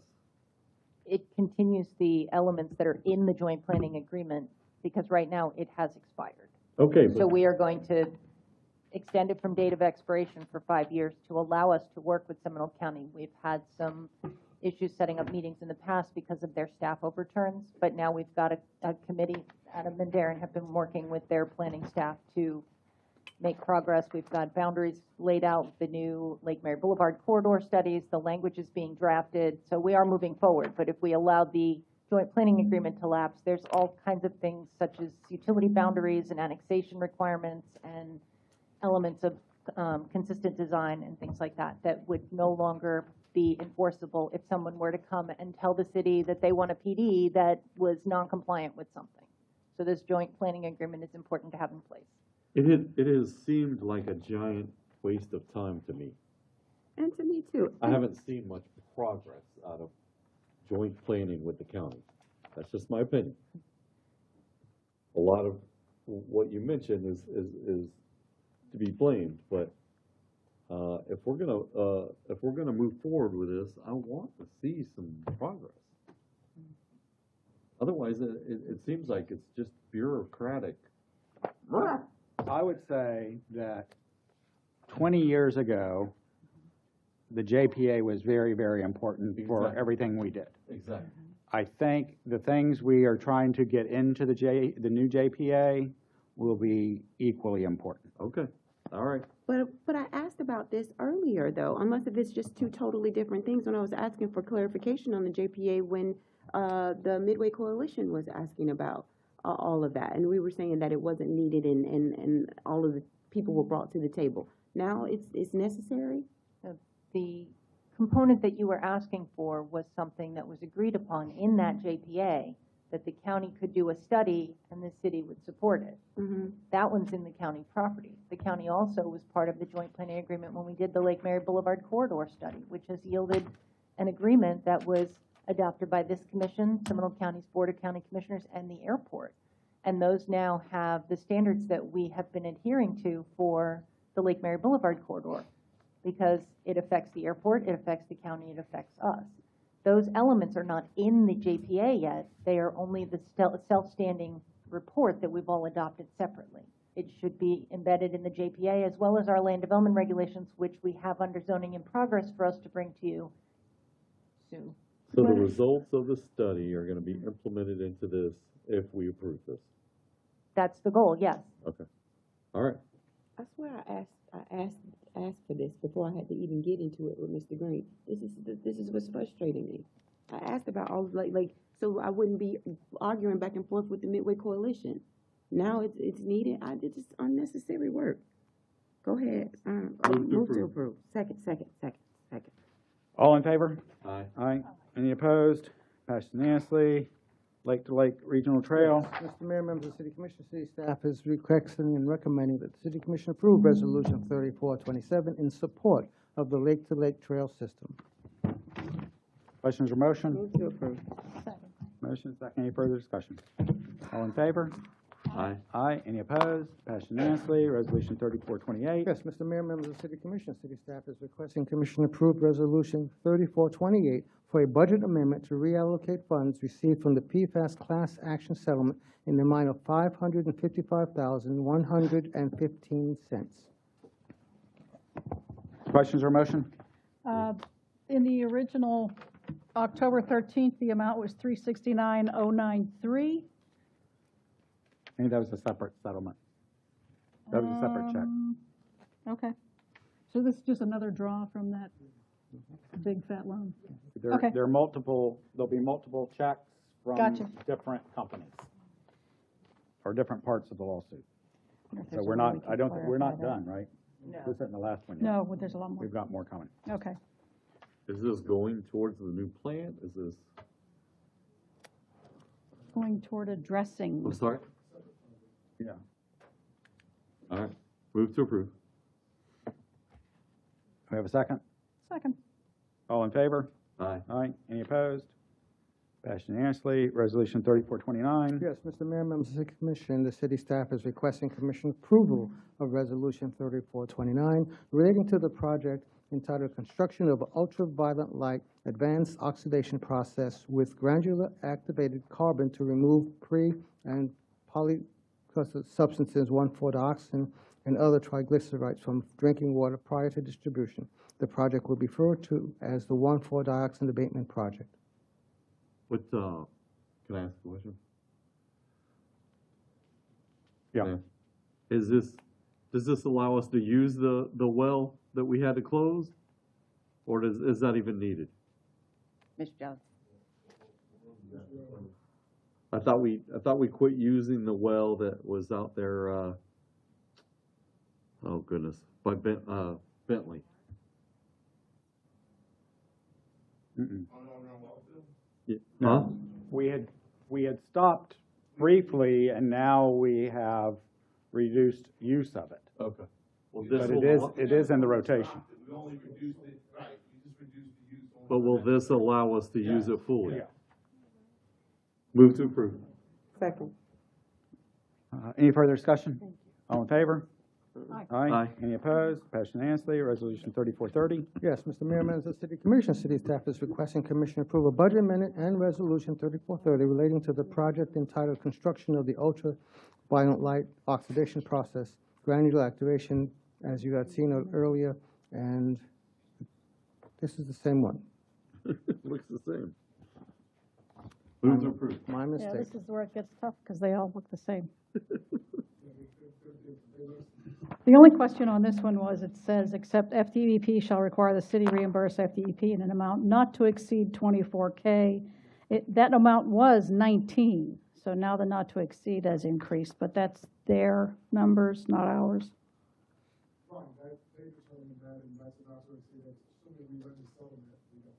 Okay. Move to approve.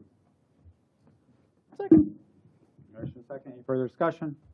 All in favor? Aye. Aye. Any opposed? Passed unanimously. Modification of the lease. Yes, Mr. Mayor, members of the City Commission, the staff is requesting approval for the modification of the lease agreement, consent assignment of lease, and assumption of the lease requiring the lease relating to the city-owned property located at 330 and 350 East Seminole Boulevard, and the city attorney will provide information. This is the property that is currently or was occupied by Philomena's Pizza. The city owns the property, leases the land out. There was a lease to Calamidio to 2072.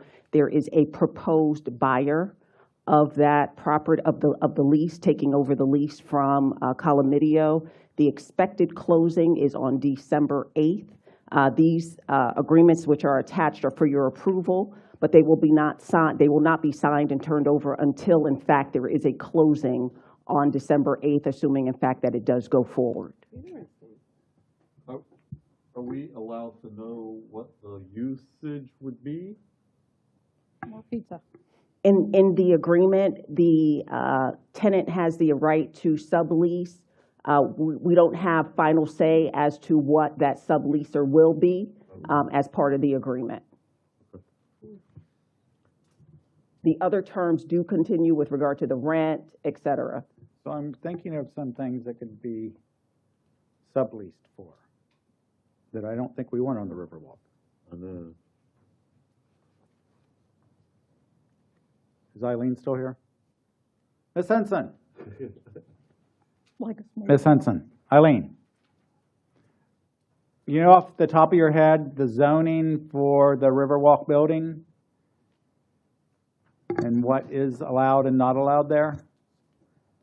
Oh, Mayor, just to be clear, it would have to adhere to zoning requirement, right? Right, so I'm just wondering what the zoning is. Okay. Which does have some things restricted. Okay.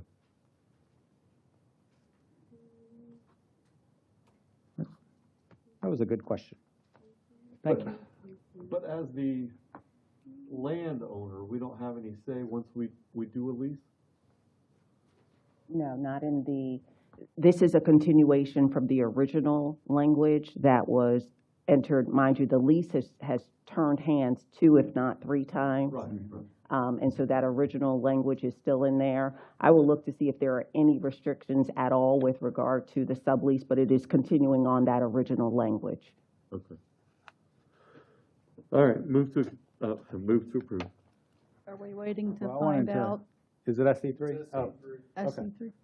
All right. And that excludes some of those things we would not want on the Riverwalk, right? Special commercial. Cannabis Okay. dispensary. And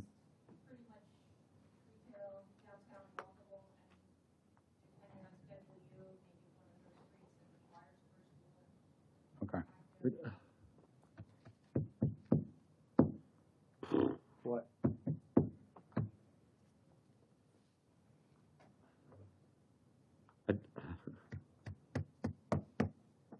I don't want some of the uses there that we already have downtown. We'd like it to stay a pizza place. Right.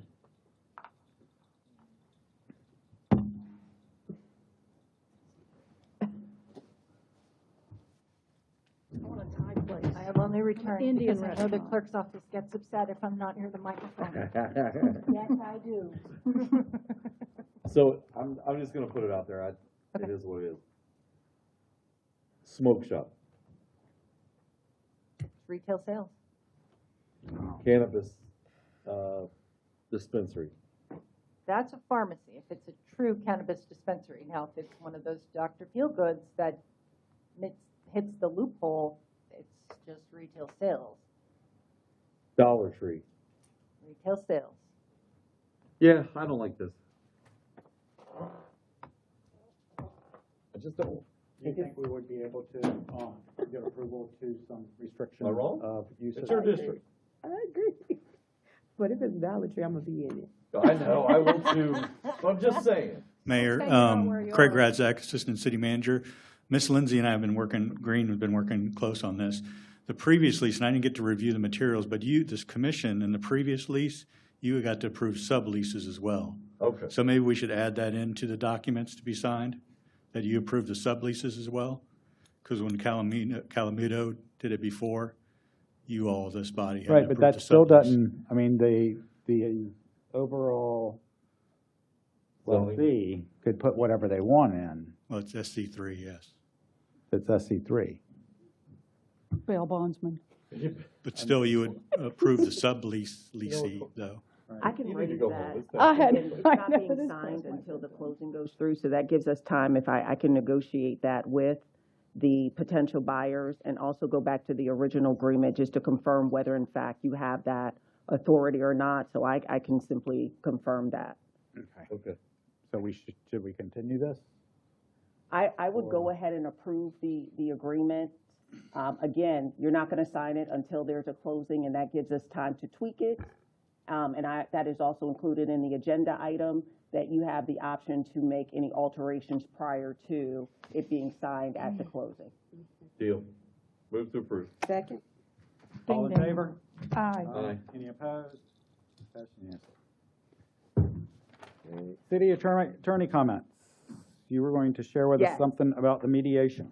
So we attended mediation last Friday. It was a good discussion with regard to exchanging of information. While it did not resolve at mediation, that does not mean that the matter will not be resolved. In my 25 years of litigation, it's not rare for a case not to be resolved at mediation, but discussions to continue on. It is moving forward, but it was a great exchange of information. Fair enough.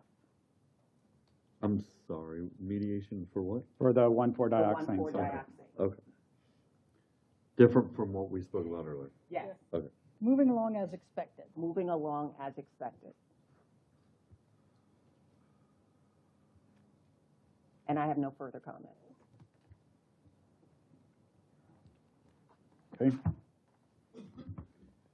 City clerk's report. Yes, I just wanted to remind you all that Wednesday, the 12th, starting at 5:30, is government preview night at the zoo for the Asian Lantern Fest. I don't know if you've got the emails. You RSVP'd. It'll be chilly. I'll be dressed I'll see you warmly. there. The other one is you have the proposed commission meeting dates in your binders, and I'll bring forward the resolution at the December meeting if you don't have any changes. So I wanted you to look through that. And the last thing is, Miss Green has today's agenda sitting near her, and you can see the size of it. We are encouraging you all to go paperless. I can't. With the tablets in the laptops. I can't. And that includes the city manager, the city attorney. We tried that the before. assistants. We're trying it again. We tried that before. If you get something like this, you can write on the make screen. 10 copies of that thing. Do you see how I need, You can write on your tablet. Write on your. I take too many notes. I You will bring a try it. notebook. What is this? Write in your notebook. I have to. I have to. Honestly, respect to people who, when they write, it goes from their hand to the paper to their brain better. So if you are like that, respect. Would it be better if everybody else went except for me? Then you only have to do one paper packet. I will try though, Trey Cat. I will literally try to Well, we to are do it. meeting on Wednesday with the city manager to go over it. We've met with some of the folks who are already doing agendas, and we're hoping to go with our software in the first January meeting. Yay. So that means the departments will not be submitting paper to me. They will be submitting them electronically. But then you have to realize at the end of that, I still have to print that out 10 times. You know, maybe a compromise is you only print the agenda memos and none of the other stuff. Yes. Well, that would That save would you. be lovely. That would be about 900 pages of the 1,100. So no, tonight. but no Because the attachments. contracts and the procure, that's. Well, all the backup would be online. Yeah, we can look at it online. I look at it online all the time on here. It messes up my flow. Change is good. I know. Progress is our friend. Trees are good. You're always talking about the trees. Don't Commissioner call me Brandon. out. You're always talking about, oh, we take down the trees hear and we don't How many replace did we them. kill? Screaming at my house. I'll try. I'll try it, but it's gonna be difficult. But I'll try it. And have a nice Thanksgiving, y'all. Thank you. All That's right. it for me. City manager's report. Before Thanksgiving, tomorrow, the city is having our Veterans Day Parade, Veterans Day program, 11 o'clock at Veterans Park, and I tell the public to please come out. It may be chilly, but we are having the program, so thank you. Okay. Well, Send her an I can email, forward ask you her the for it. one, the script that I have. Okay, anything else? All right, Breezeway, grand opening was fabulous. I don't know whose idea it was to bring in Phantasmagoria, but was that your idea? I was talking about, Mayor, but you're a great waltzer, sir. Yeah. Yeah. Well, Can you believe he danced? He did way better than I thought he would. Yeah. Yeah. What a, yeah. So, but, no, I think, and I'm looking forward to the, what I'm expecting to be a very positive improvement in our customer service, because of that. Don't forget to, turn in your city manager evaluations if you have not done that yet. And I thought I had one other thing, but maybe I'll remember it. Commissioner Thomas. November 4th was, and Lisa sent out a link to Good Day Orlando. We had a nice jazz trio that we had for Soundstage was on the TV, so that was fun. Next day I did Girls in Government at South Seminole Academy. That gives me, like youth today, gives me hope for the future when I hear the kids, the girls especially, interested in government. What a shocker. Grand reopening of City Hall we talked about. Asian Lantern Festival we talked about. 12/6 is the grand opening of the Mayfair Clubhouse, so anybody who's interested in that, come and join us. And that's all I have. Okay, How do you like that? Commissioner Not Austin. bad for a rookie. Commissioner Austin. I have a couple of things. I think, Ms. Lindsay said I have $80,000 left. Sounds about right. Yeah. Or was it 8? That was 800. 800? 80 cents? Oh, y'all be having that money. Woo! Well, it's a new fiscal year. So, I want to request for a public purpose to make a donation of $500 to the mass media department at Seminole High School. Move to. Okay. Okay. I had said move to, so who did it? You did? You move to approve. Okay. And then I asking for it is second. a motion. Okay. And I don't think I can do the other one, but I'm going to ask anyway. Can I do 500? Let's do this first. Oh, All in sorry. favor? Aye. Any opposed? There you go. That's nice. Okay, can I do $500 to the girls' soccer team at Seminole High School? Is that for a public purpose? How Yes. can you define it as a public purpose? Because I'll second. Because they need the money and they're not supported by other ways. What are they using it for? They have to pay a tremendous amount of referee fees that have already been taken out of their account, and they are in the negative, and I wanted to help get them out of the negative. This doesn't even get them out of the negative, but it helps get them close. Attorney Green? It's not the normal process for the referee fees to be taken out before their season starts. This year, that's how the county did it. They took all their funds out of their account. They now don't have funds for the balls that they need and other stuff. I interpret it as a good purpose. I don't know if it would fit under the strict definition of a public Okay. purpose, and that would be my only concern. That's fair enough. But All right. definitely a good purpose. Okay. Well, then, the last bit is, $2,000 towards your, Sanford Main Street cause. What's my cause? Our call. I'll What- take it. Well, you're the one that, Okay, but we'll you wait. gave money earlier, right? Yeah, well, I said I would. We'll wait until next meeting and so, but I've heard 8,000 total.